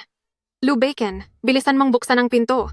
Ako si Anyifei. Presidente Lu, mas mabuti pang iuwi ko na muna ang mga bata. Ay, hindi na kailangan. Sabihin mo kay Anyifei na wala akong oras. Binibining Ann, pasensya na po. Abala si Presidente Lu. Wala siyang oras para makipagkita sa inyo ngayon. Ang malanding iyan na si Anyitian. Ano bang ginawa niya para makapaglaro sa bahay ni Lu Baiken na parang siya talaga ang tatay ng mga anak niya? Nakita ko ang lahat. Anyifei, nandoon sa loob si Anyitian, di ba? Sabihin mo nga, ano kaya ang pinagkakaabalahan ni Presidente Lu? Anyifei, paano mo kami mapapaniwala? Pakiramdam ko ay parang si Lu Baiken at Anyitian talaga ang magkapamilya. Hindi kaya ikaw ang kabit? Sinungaling ka. Hindi ako kabit. Anong kabit ang sinasabi mo? Sekretarya lang ni Lou Bacon si An Yitian. May dinalang kamag-anak siya ngayong araw. At iyak ng iyak ang kanyang anak. Kaya pumunta lang dito si An Yitian para tignan ang bata. Ako ang tunay na girlfriend ni Lou Bacon. Hindi niya hahayaang maglinis ako ng dumi ng bata. Ganoon pala iyon. Sabi ko na nga ba, mahal ka talaga ni Presidente Lou. Paano siya magkakaroon ng anak kay Lou Bacon? Karapat-dapat ba si An Yitian? Ang batang dinadala niya ay bastardo ng isang matanda na nasa 60 hanggang 70 taon na. Noong nakaraan, nakita mismo ng nanay ko na sinundo siya ng matandang iyon gamit ang marangyang sasakyan. Nakakadiri. Kahit sino na lang papatulan niya.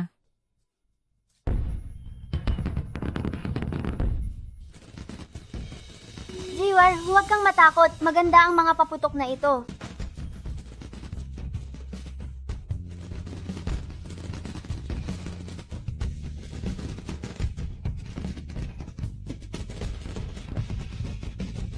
Presidente Lou, hindi na ako bata. Alam ko. Alam kong hindi ka natatakot. Pero napaka-gentleman na ng mga bata. Magmumukha akong mas malala pa sa kanila kung wala akong gagawin. Ang ganda naman, kuya.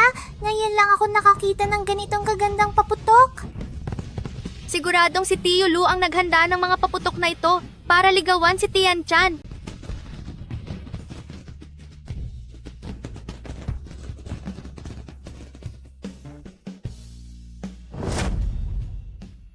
Hindi na kayo mga anak, matutulog na tayo. Sige na, sumama na kayo sa mama nyo.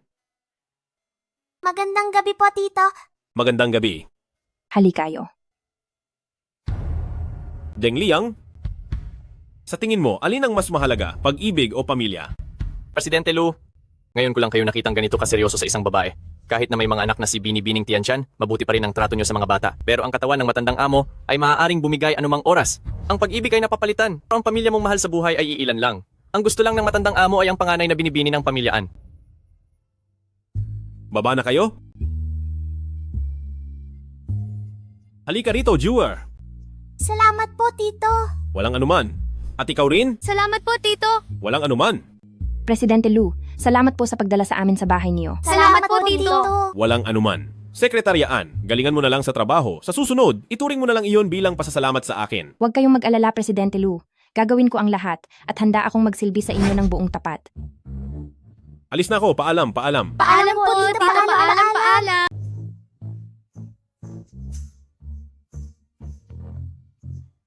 Hello po, Lola Lou. Tian, matagal na tayong hindi nagkikita. Maaari ka bang pumunta rito sa bahay para maghapunan ngayong araw? Ngayon na po ba?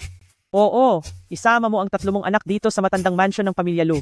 Mas bumubuti na ang pakiramdam ng lolo ni Chiner nitong mga nakaraang araw. Kapag isinama mo ang mga bata, sasaya rito, at baka tuluyan ng gumaling ang matanda. Sige po, Lola Lou. Mga anak, isuot nyo ang pinakapaborito nyong mga damit. Dadalhin kayo ni Mami sa isang malaking villa para maglaro.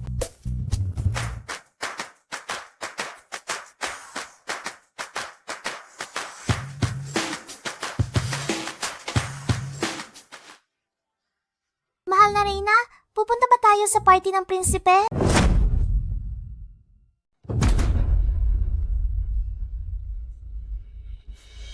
Maligayang pagdating, Binibining An at mga bata. Wow, Tian-chan, nandito na ba tayo sa isang kastilyo? Napakaganda naman. Ito ang bahay ni Tio Lou. Ang pupuntahan natin mamaya ay ang kaniyang lolo at lola. Ganon pala ang bahay ni Tio Lou, kaya naman pala ang gwapo-gwapo niya. Si Tio Lou ay parang isang prinsipe na nakatira sa kastilyo. Puro ka na lang prinsipe at prinsesa buong araw, Jewel. Mahilig ka talagang managinip ng gising. Tara na. Lola Lou. Madam, ano pong nangyari sa inyo? Ayos lang ako. Ang 2 batang ito ay kamukhang kamukha ni Chiner noong bata pa siya. Paanong nangyari ito? Nagkataon lang ba ito? Lola Lou. Magandang lola, hello po. Magandang lola, hello po. Magandang lola, hello po. Hello sa inyo. Hello sa inyo. Magandang lola, ang bango-bango niyo po. Ang tamis naman magsalita ng batang ito. Gusto ka ni Lola. Lola Lou, ito po ang bunsong anak ko. Ang pangalan niya ay Jewel. Ito naman ang panganay, si Juhe. At ito naman ang pangalawa, si Dukeng Jiu. Pare-pareho silang ipinanganak noong Setyembre, kaya may salitang siyam sa lahat ng kanilang mga pangalan. Jiwer, Juhe, Dukeng Jiu, napakaganda ng inyong mga pangalan. Halikayo, pasok po kayo. Pogi na lolo. Pogi na, Lolo. Lolo, wag po kayong masyadong ma-excite. Huminga po ng malalim. Ay nako, matanda ko. Naging ganito ka ka-excite nang makita mo ang bata. Kung makikita mo ang anak ng sarili mong apo, baka mahimatay ka na sa tuwa niyan. Pogi na, Lolo. Gusto niyo po ba ng kende? Hindi rin mabuti ang sobrang excitement. Pakibalik na muna ang lolo sa kwarto para makapagpahinga siya ng kaunti. Ano po kaya ang gustong sabihin ni Lolo? Bakit parang hindi ko maintindihan? Ang aking mahal na apo sa tuhod, apo ko sa tuhod, ako ang inyong lolo. Gusto ko kayong makalaro. Pumunta muna kayo doon at maglaro. May nagawa kaya si Chener na kalokohan noong kabataan niya? Hindi maaari, kailangan ko itong itanong. Lola Lu, ayos lang ba ang lolo? Maupo ka muna riyan, pupuntahan ko muna siya.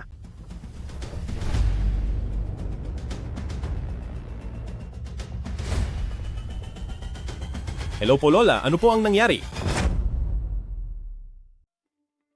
Chener, mabuti lang si Lola. Hindi ba kita pwedeng tawagan? Hindi Lola, nagtatrabaho ako. Tatawagan na lang kita mamaya. Hindi ba linggo ngayon? Uuwi ka ba para kumain? Lola, sobrang busy ko nitong mga nakaraang araw, hindi ako makakauwi ngayon. Sasabihin ko na lang kay Tian Chan na hindi ka makakauwi. Kami na lang ang kakain. Teka lang. Lola, sino ang sinabi mo? Inimbita ko si Tian Chian at ang tatlo niyang anak dito sa bahay para maghapunan ngayon. Kung hindi ka uuwi, di mauuna na kaming kumain. Tapos na ako sa ginagawa ko ngayon, uuwi na ako agad. Kahit na ang gusto ni Lolo ay ang panganay na anak ng pamilyaan, pero mas gusto ko ang batang si Tian Chan. Kamukhang kamukha talaga ng dalawang batang ito si Chener noong bata pa siya. Sana talaga ay anak sila ni Chener. Bato-bato pik! Bato-bato pik! Hindi ko alam kung bakit laging nagagalit si Lolo. Hindi talaga siya mapaamo. Pupuntahan ko lang siya, ha?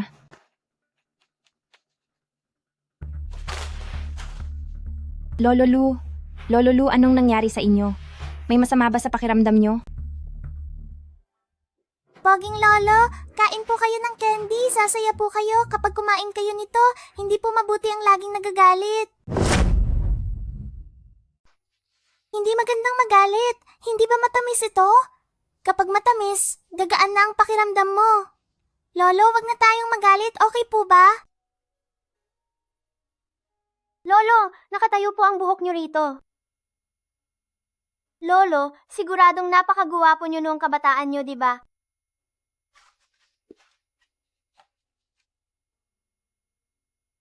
Lolo, dapat ayusin po ang damit niyo para mas magmukhang maganda. Ang kukulit at ang kutsyote talaga ng mga apo ko sa tuhod. Hindi nagalit si matandang Ginoong Lu at tumatawa pa siya. Oo nga, ngayon lang namin nakitang tumawa si matandang Ginoong Lu sa tagal naming nag-aalaga sa kanya. Lolo Lu, uminom po muna kayo ng tubig.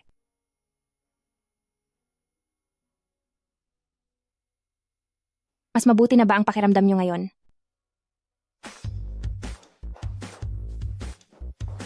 Di ba sabi niyo ay nagagalit ang matanda? Wala naman na. Tinakot niyo naman ako. Kanina lang ay talagang masama ang loob ng matanda. Nagbabasag pa siya ng mga gamit pero ngayon ay parang ayos na siya. Mahilig talaga ang matanda sa mga bata. Totoo ngang may katapat ang lahat. Lolo, gusto niyo bang sumabay sa aming kumain? Alam ko kung bakit ka nagagalit. Nagtatampo ka dahil hindi kita pinayagang lumabas para maglaro, tama ba? Walang nakakaintindi sa akin. Wala man lang kahit isa. Mamatay yata ako ng maaga sa sobrang inis sa inyo. Madam, nandito na po ang senyorito.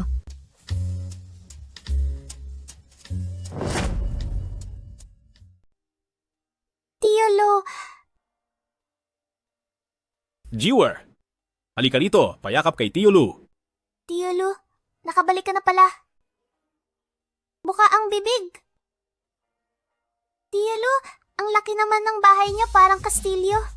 Kung gusto mo, Jiwer, dito na lang kayo tumira palagi. Ayaw mo ba? Kahit gaano pa ito kaganda, hindi ko pa rin ito bahay. Mas gusto ko pa rin ang bahay namin ni Tian Chan. Paano kung tumira kaming magkasama ni Tian Chan? Talaga? Yehey! Galingan mo, Tio. Gagalingan ko.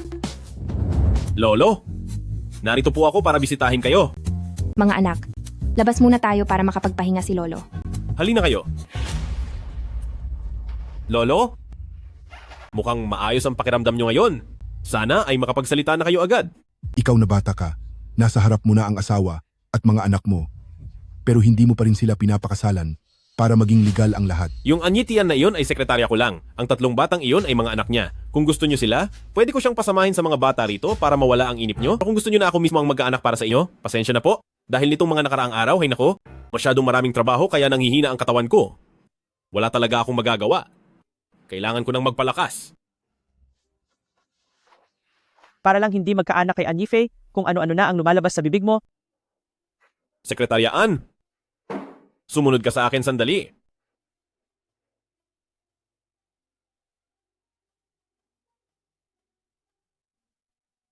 Presidente Lu, anong ginagawa niyo? Ano ang ginagawa mo? Ano sa tingin mo? Presidente Lu, huwag kang lalapit. Mayroon ka na kayang mapapangasawa. Kapag lumapit ka pa ay sisigaw na ako. Maririnig ito ni na Lola at Lolo. Akala mo ba ay ano ang gagawin ko?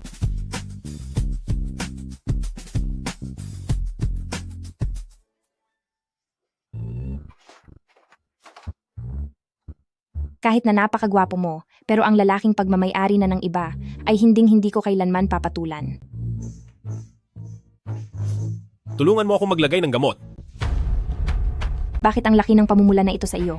May allergy ka ba? Nagkakaganito ako basta lumusong sa tubig. Kung ganoon, bakit sinamahan mo pa kaming maglaro sa tubig? Hindi ba ito ay pagpapahirap lang sa sarili mo? Huwag kang kung ano-ano ang iniisip diyan. Kahit na maganda ang katawan ko. Subalit, wag mong pagnasaan ang katawan ko. Pinagnanasaan kita? Wala akong kahit na anong interes sa mga lalaki. Bitawan mo ako. Bitawan mo ako. Nakatatlong anak ka na? Tapos sasabihin mong wala kang interes sa mga lalaki. Sabihin mo kung sino ang dati mong asawa? Ang pakialam mo.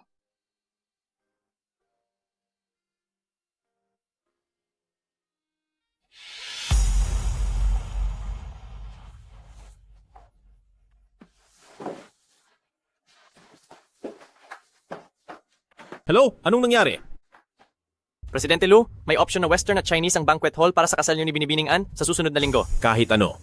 Huwag mo na akong tatanungin tungkol sa mga maliliit na bagay na ganito sa susunod. May fiancé ka na. Bakit nilalandi mo pa rin ako? Hayop na lalaki. Jiwer? Dukeng Jiu? Jiuhe?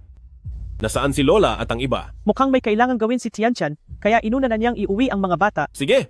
Chener, halika rito. May itatanong si Lola sa iyo. Bakit po, Lola? Chener, may pagkakataon ba na nakipagtalik ka sa isang babae nang hindi gumagamit ng proteksyon?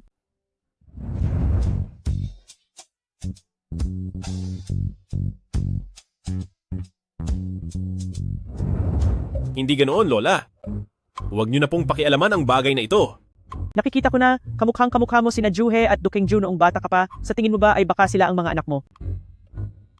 Bakit nakatunganga ka pa riyan? Sila ang mga anak mo.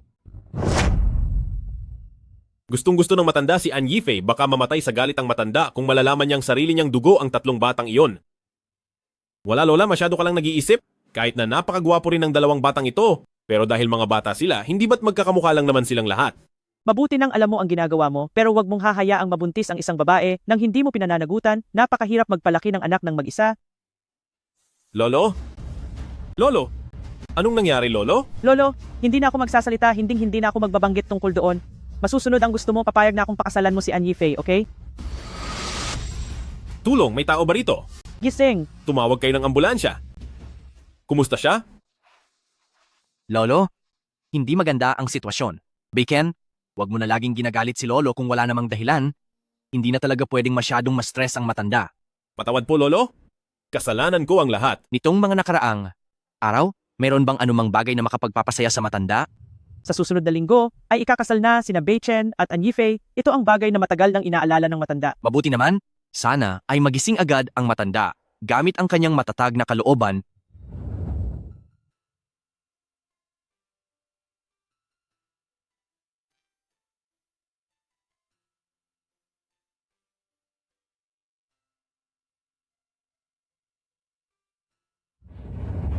Anyitian, patawad. Kung gusto ni Jewer, pwede na tayong tumira dito habang buhay. Ayos ba sa iyo? Talaga? Kahit gaano pa kaganda rito, hindi pa rin ito ang tahanan ko. Mas gusto ko pa rin ang bahay namin ni Tianchan. Paano kung magkasama na kaming tumira ni na Tio Lu at Tianchan? Masyadong mabagal manligaw si Tio Lu kay Mommy. Baka may sarili na akong anak bago pa siya maging daddy namin. Kailangan natin siyang tulungan. Baka naman si Tio Lu talaga ang tunay nating daddy. Oo nga, pwede tayong magpa-DNA test kasama si Tio Lu. Ano ang DNA test? Kukuha tayo ng kahit konting buhok ni Tio Lu para makapagpa-DNA test na tayo.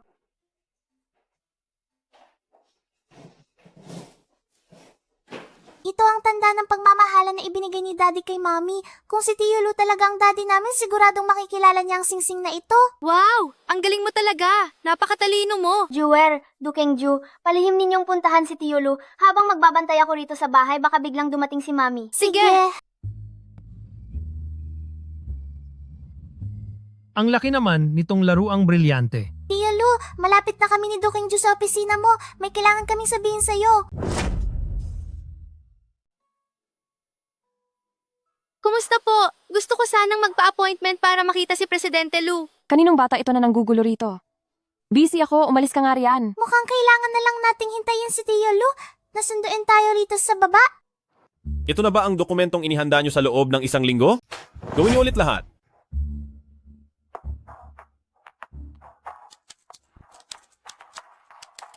Bakit hindi pa rin siya nagre-reply sa akin? Napaka-busy naman ni Tio Lu ngayong araw.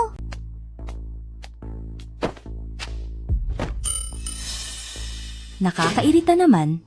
Batang makulit. Bakit ba ang sagabal mo sa paningin?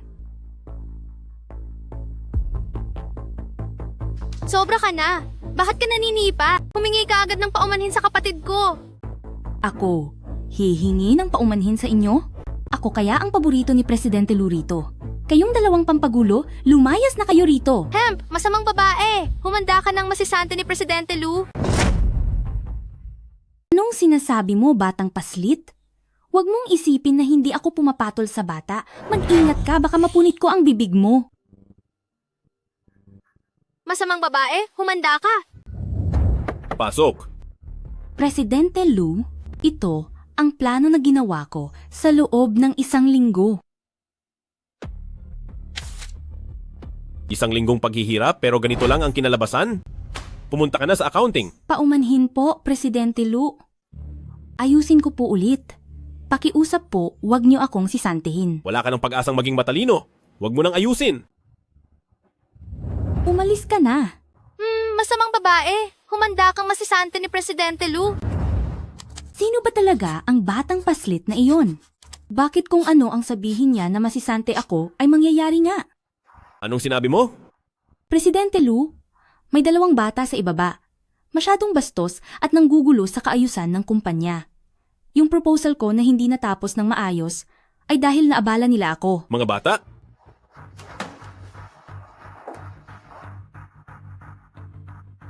Si Jewer ba? Presidente, Lu, kilala niyo po ba ang 2 batang iyon? Sila ay magiging mga anak ko na simula ngayon. Sinabi mong sila ay bastos at walang modo. Ang 2 batang iyon pala ay mga anak ni Presidente Lu. Patawad po, Presidente Lu. Bigyan niyo pa po ako ng isa pang pagkakataon.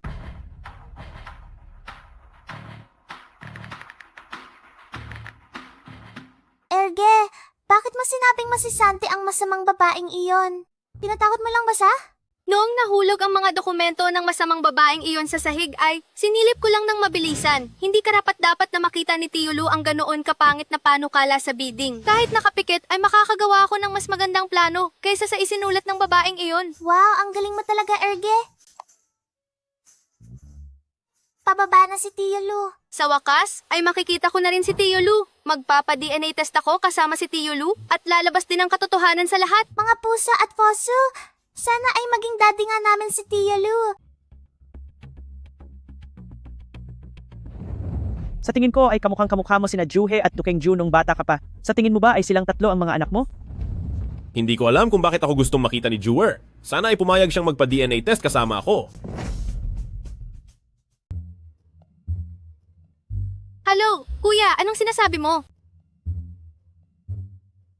Sige, magpapakasal na pala siya sa ibang babae agad. Napakalaking sinungaling ni Tio Lu. Sabi pa niya ay magiging daddy namin siya. Totoo ngang hindi mapagkakatiwalaan ang salita ng mga lalaki. Tara, bumalik na tayo. Tayo ang ayaw sa kanya. Jewer. Hello, ang numerong iyong tinatawagan ay hindi maabot sa kasalukuyan. Nasaan na sila?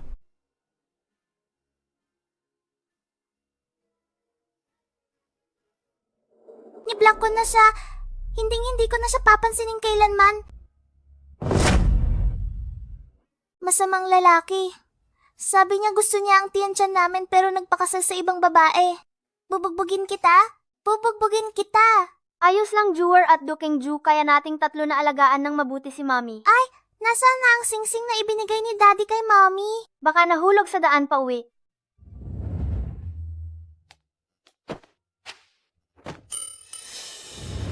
Alam ko kung saan nahulog, kailangan nating bumalik sa grupong loo para hanapin ito.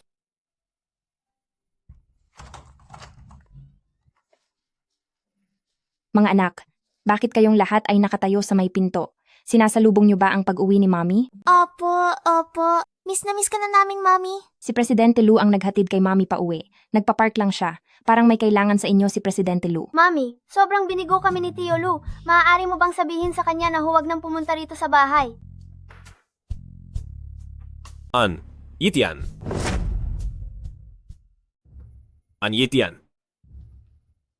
Mga anak, di ba dati ay gustong-gusto niyo si Tio Lu?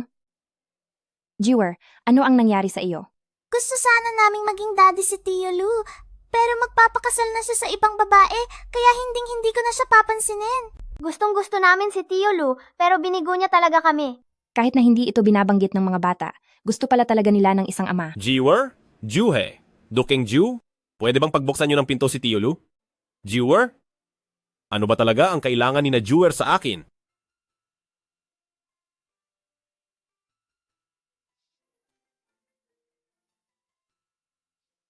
Anyitian! Presidente Lu, hindi maganda ang pakiramdam ng tatlo kong anak kamakailan. Balak kong mag-leave ng 1 linggo para ipasyal sila, kaya binabati na kita ng maaga, Presidente Lu, ng maligayang kasal. Hindi ganoon iyon, Anyitian. Pakinggan mo ang paliwanag ko. Presidente Lu, desisyon mo iyan at wala akong pakialam. Wala itong kinalaman sa akin.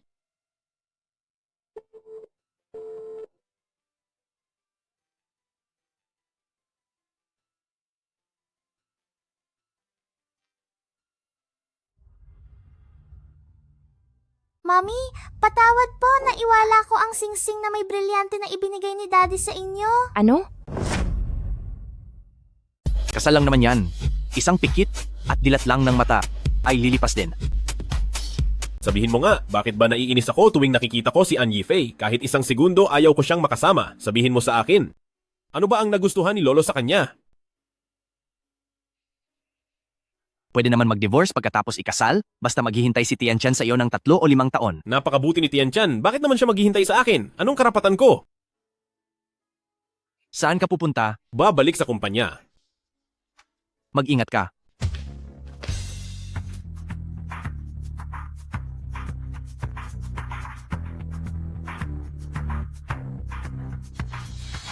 Mommy, nahanap ko na.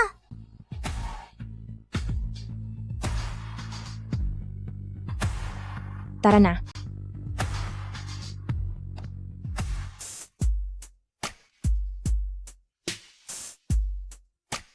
Bakit kayo nandito? Ano bang pakialam mo?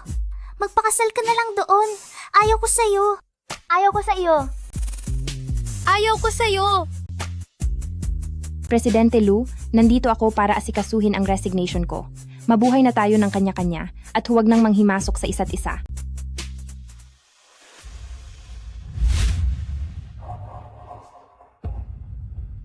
Tiang-tian. Mommy, sa susunod isuot mo na ang lahat ng singsing sa kamay mo para hindi na mawala. Mami, siguradong mahahanap tayo ni Daddy. Siguradong mangyayari iyon. Ma, pakakasal na ba talaga ako sa pamilyang Lu? Bakit parang hindi ito totoo? Kurutin mo nga ako ng mabilis, pakiramdam ko talaga ay nananaginip lang ako. Ikaw talagang bata ka? Sinasabi ko sa iyo, maraming mga kaibigang galing sa alta sosyedad ang pumunta rito kahapon at bawat isa sa kanila ay nagbigay ng maraming magagandang bagay. Kahit na panay sabi nila ng congratulations, totoo ay inggit na inggit sa loob-loob nila. Iyan ang swerteng hinding-hindi nila makukuha kahit anong inggit nila. Tama ka. Napakagaling talaga ng anak ko, pati si Lu Baichen ay nakuha mo. Ano iyon? Presidente Lu, kami po ang inyong stylist at makeup artist para sa araw na ito. Ngayon na po ang araw ng kasal ninyo. Tumahimik kayo. Bakit hindi pa tapos si Presidente Lu? Assistant Deng, natutulog pa po si Presidente Lu. 11:00 na po, magsisimula na ang kasal sa 12:00. Hindi rin namin siya kayang gisingin. dahil baka magalit siya.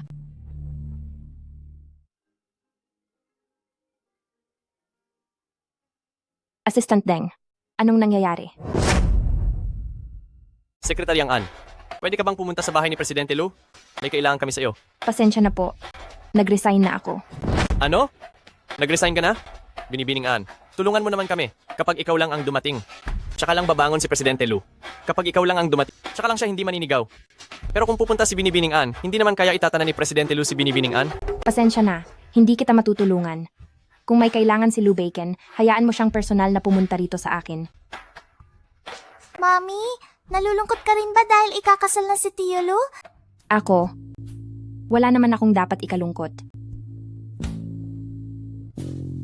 Akala ko pa naman ay gusto rin ni Mami si Tio Lu.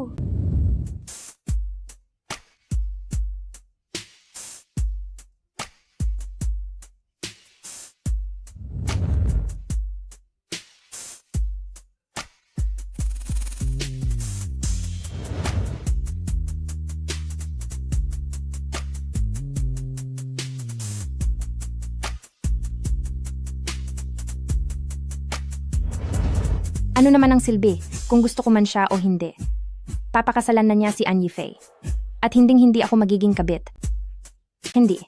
Hinding-hindi gusto ni Mami si Lu Bacon.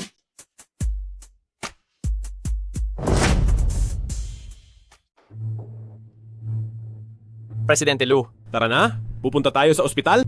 ngayon na? Hindi aabot ang kalahating oras? Nandito na ang lahat ng mga bisita. Bakit? Nagmamadali ka ba? Kung gusto mo, ikaw na lang ang magpakasal. Presidente Lu, Presidente Lu, Napakaganda mo naman. Xiaofei, maligayang pagbati sa'yo. Malapit ka nang maging opisyal na Ginang Lu. Ano ba ang akala ni Ann Yitian sa sarili niya? Wala siyang karapatang makipag-agawan sa'yo ng lalaki. Xiaofei, kinakainggitan talaga kita. Pero magsisimula na ang handaan sa loob ng kalahating oras. Narinig ko sa mga makeup artist doon, natutulog pa ng mahimbing si Presidente Lu. Hindi kaya ayaw na niyang magpakasal? Kalokohan. Patay na patay sa akin si Lu Bacon. Maniwala ka na lang kapag nakita mo siyang dumating sa kasal mamaya. Abangan na lang natin. Lolo. Malapit na ang kasal, bakit nandito ka? Lolo? Magigising na po ba kayo ng mas maaga kapag pinakasalan ko si Ann Yifei? Tingnan mo kung gaano kabilis ang tibok ng puso niya. Sobrang saya ng lolo mo. Bilisan mo na. Pumunta ka na sa kasalan. Ay nako, hindi rin maganda kapag masyadong mabilis ang tibok ng puso niya. Diyos ko, may masamang mangyayari. Lolo, wag po kayong masyadong mabahala. Hanggat magiging ligtas kayo, handa akong gawin ang lahat. Babalik na ako ngayon din. Mamatay na lang ako sa galit kung hindi pa ako magigising. Ay lolo, gising ka na. Pumunta ka na sa kasalan. Tinatanggap mo ba si Ann Yifei bilang iyong asawa? Sa hirap o ginhawa? Sa sakit o kalusugan? Sa tagumpay o kabiguan? At mamahalin mo ba siya ng buong buo hanggang sa kamatayan? Sa wakas, asawa na ako ni Lu Bacon sa madaling panahon. Tinatanggap mo ba si Ann Yifei bilang iyong asawa? Ako. Ito ay ikaw mismo ang naggansilyo para sa akin. Kung ayaw mo sa gawa ko dahil hindi ito maganda, maaari kitang ibili ng bago. Gustong gusto ko ito.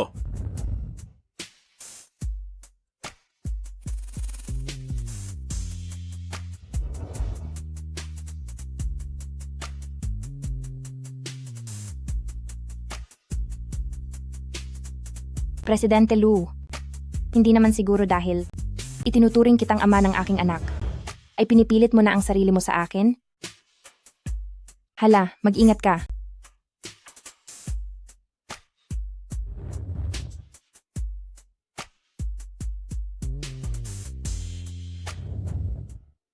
Bacon, sumagot ka na bilis. Patawad. Bacon, saan ka pupunta? Ngayon ang araw ng ating kasal.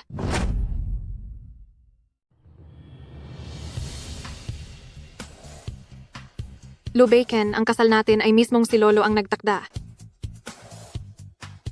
Bacon. Lolo, gising na po kayo? Lu Bacon, narito na si Lolo para sa kasal natin kaya hindi ka pwedeng umalis. Umalis ka na. Bilis. Salamat po, Lolo. Bacon, Bakit mo siya hinayaang umalis? Tumahimik ka na lang nga. Sabi ko na nga ba, itong si Ann Yifei ay isa lang salot na anak ng kabit. Mismong si Lou Bacon na ang umamin na hindi niya siya mahal. Ang galing magpanggap ni Annie Faye noon. Pero ang totoo ay makapal lang ang mukha niyang naghahabol kay Lou Bacon. Lou Bacon, bumalik ka rito. Mommy, saan tayo pupunta? Tian-Tian,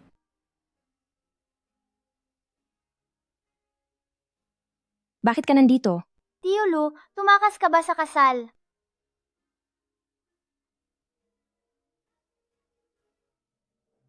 Tian-Tian, gusto kita. Pakakasal ka ba sa akin? Sa wakas, nagtapat na rin si Tio Lu. Lou Bacon.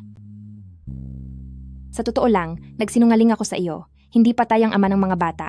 Matagal na rin gustong mahanap ni na Jewer ang tunay nilang ama. Mommy, mabuti sa'yo si Tio Lu. Gawin na nating daddy si Tio Lu. Payag na payag kaming lahat.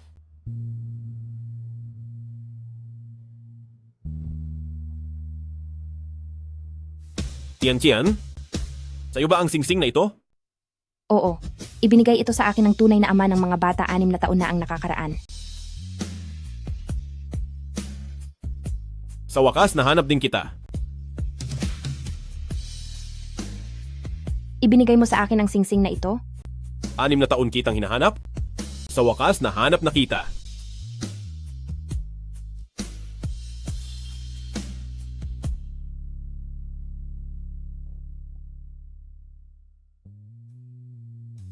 Nag-kiss na si Daddy at Mommy.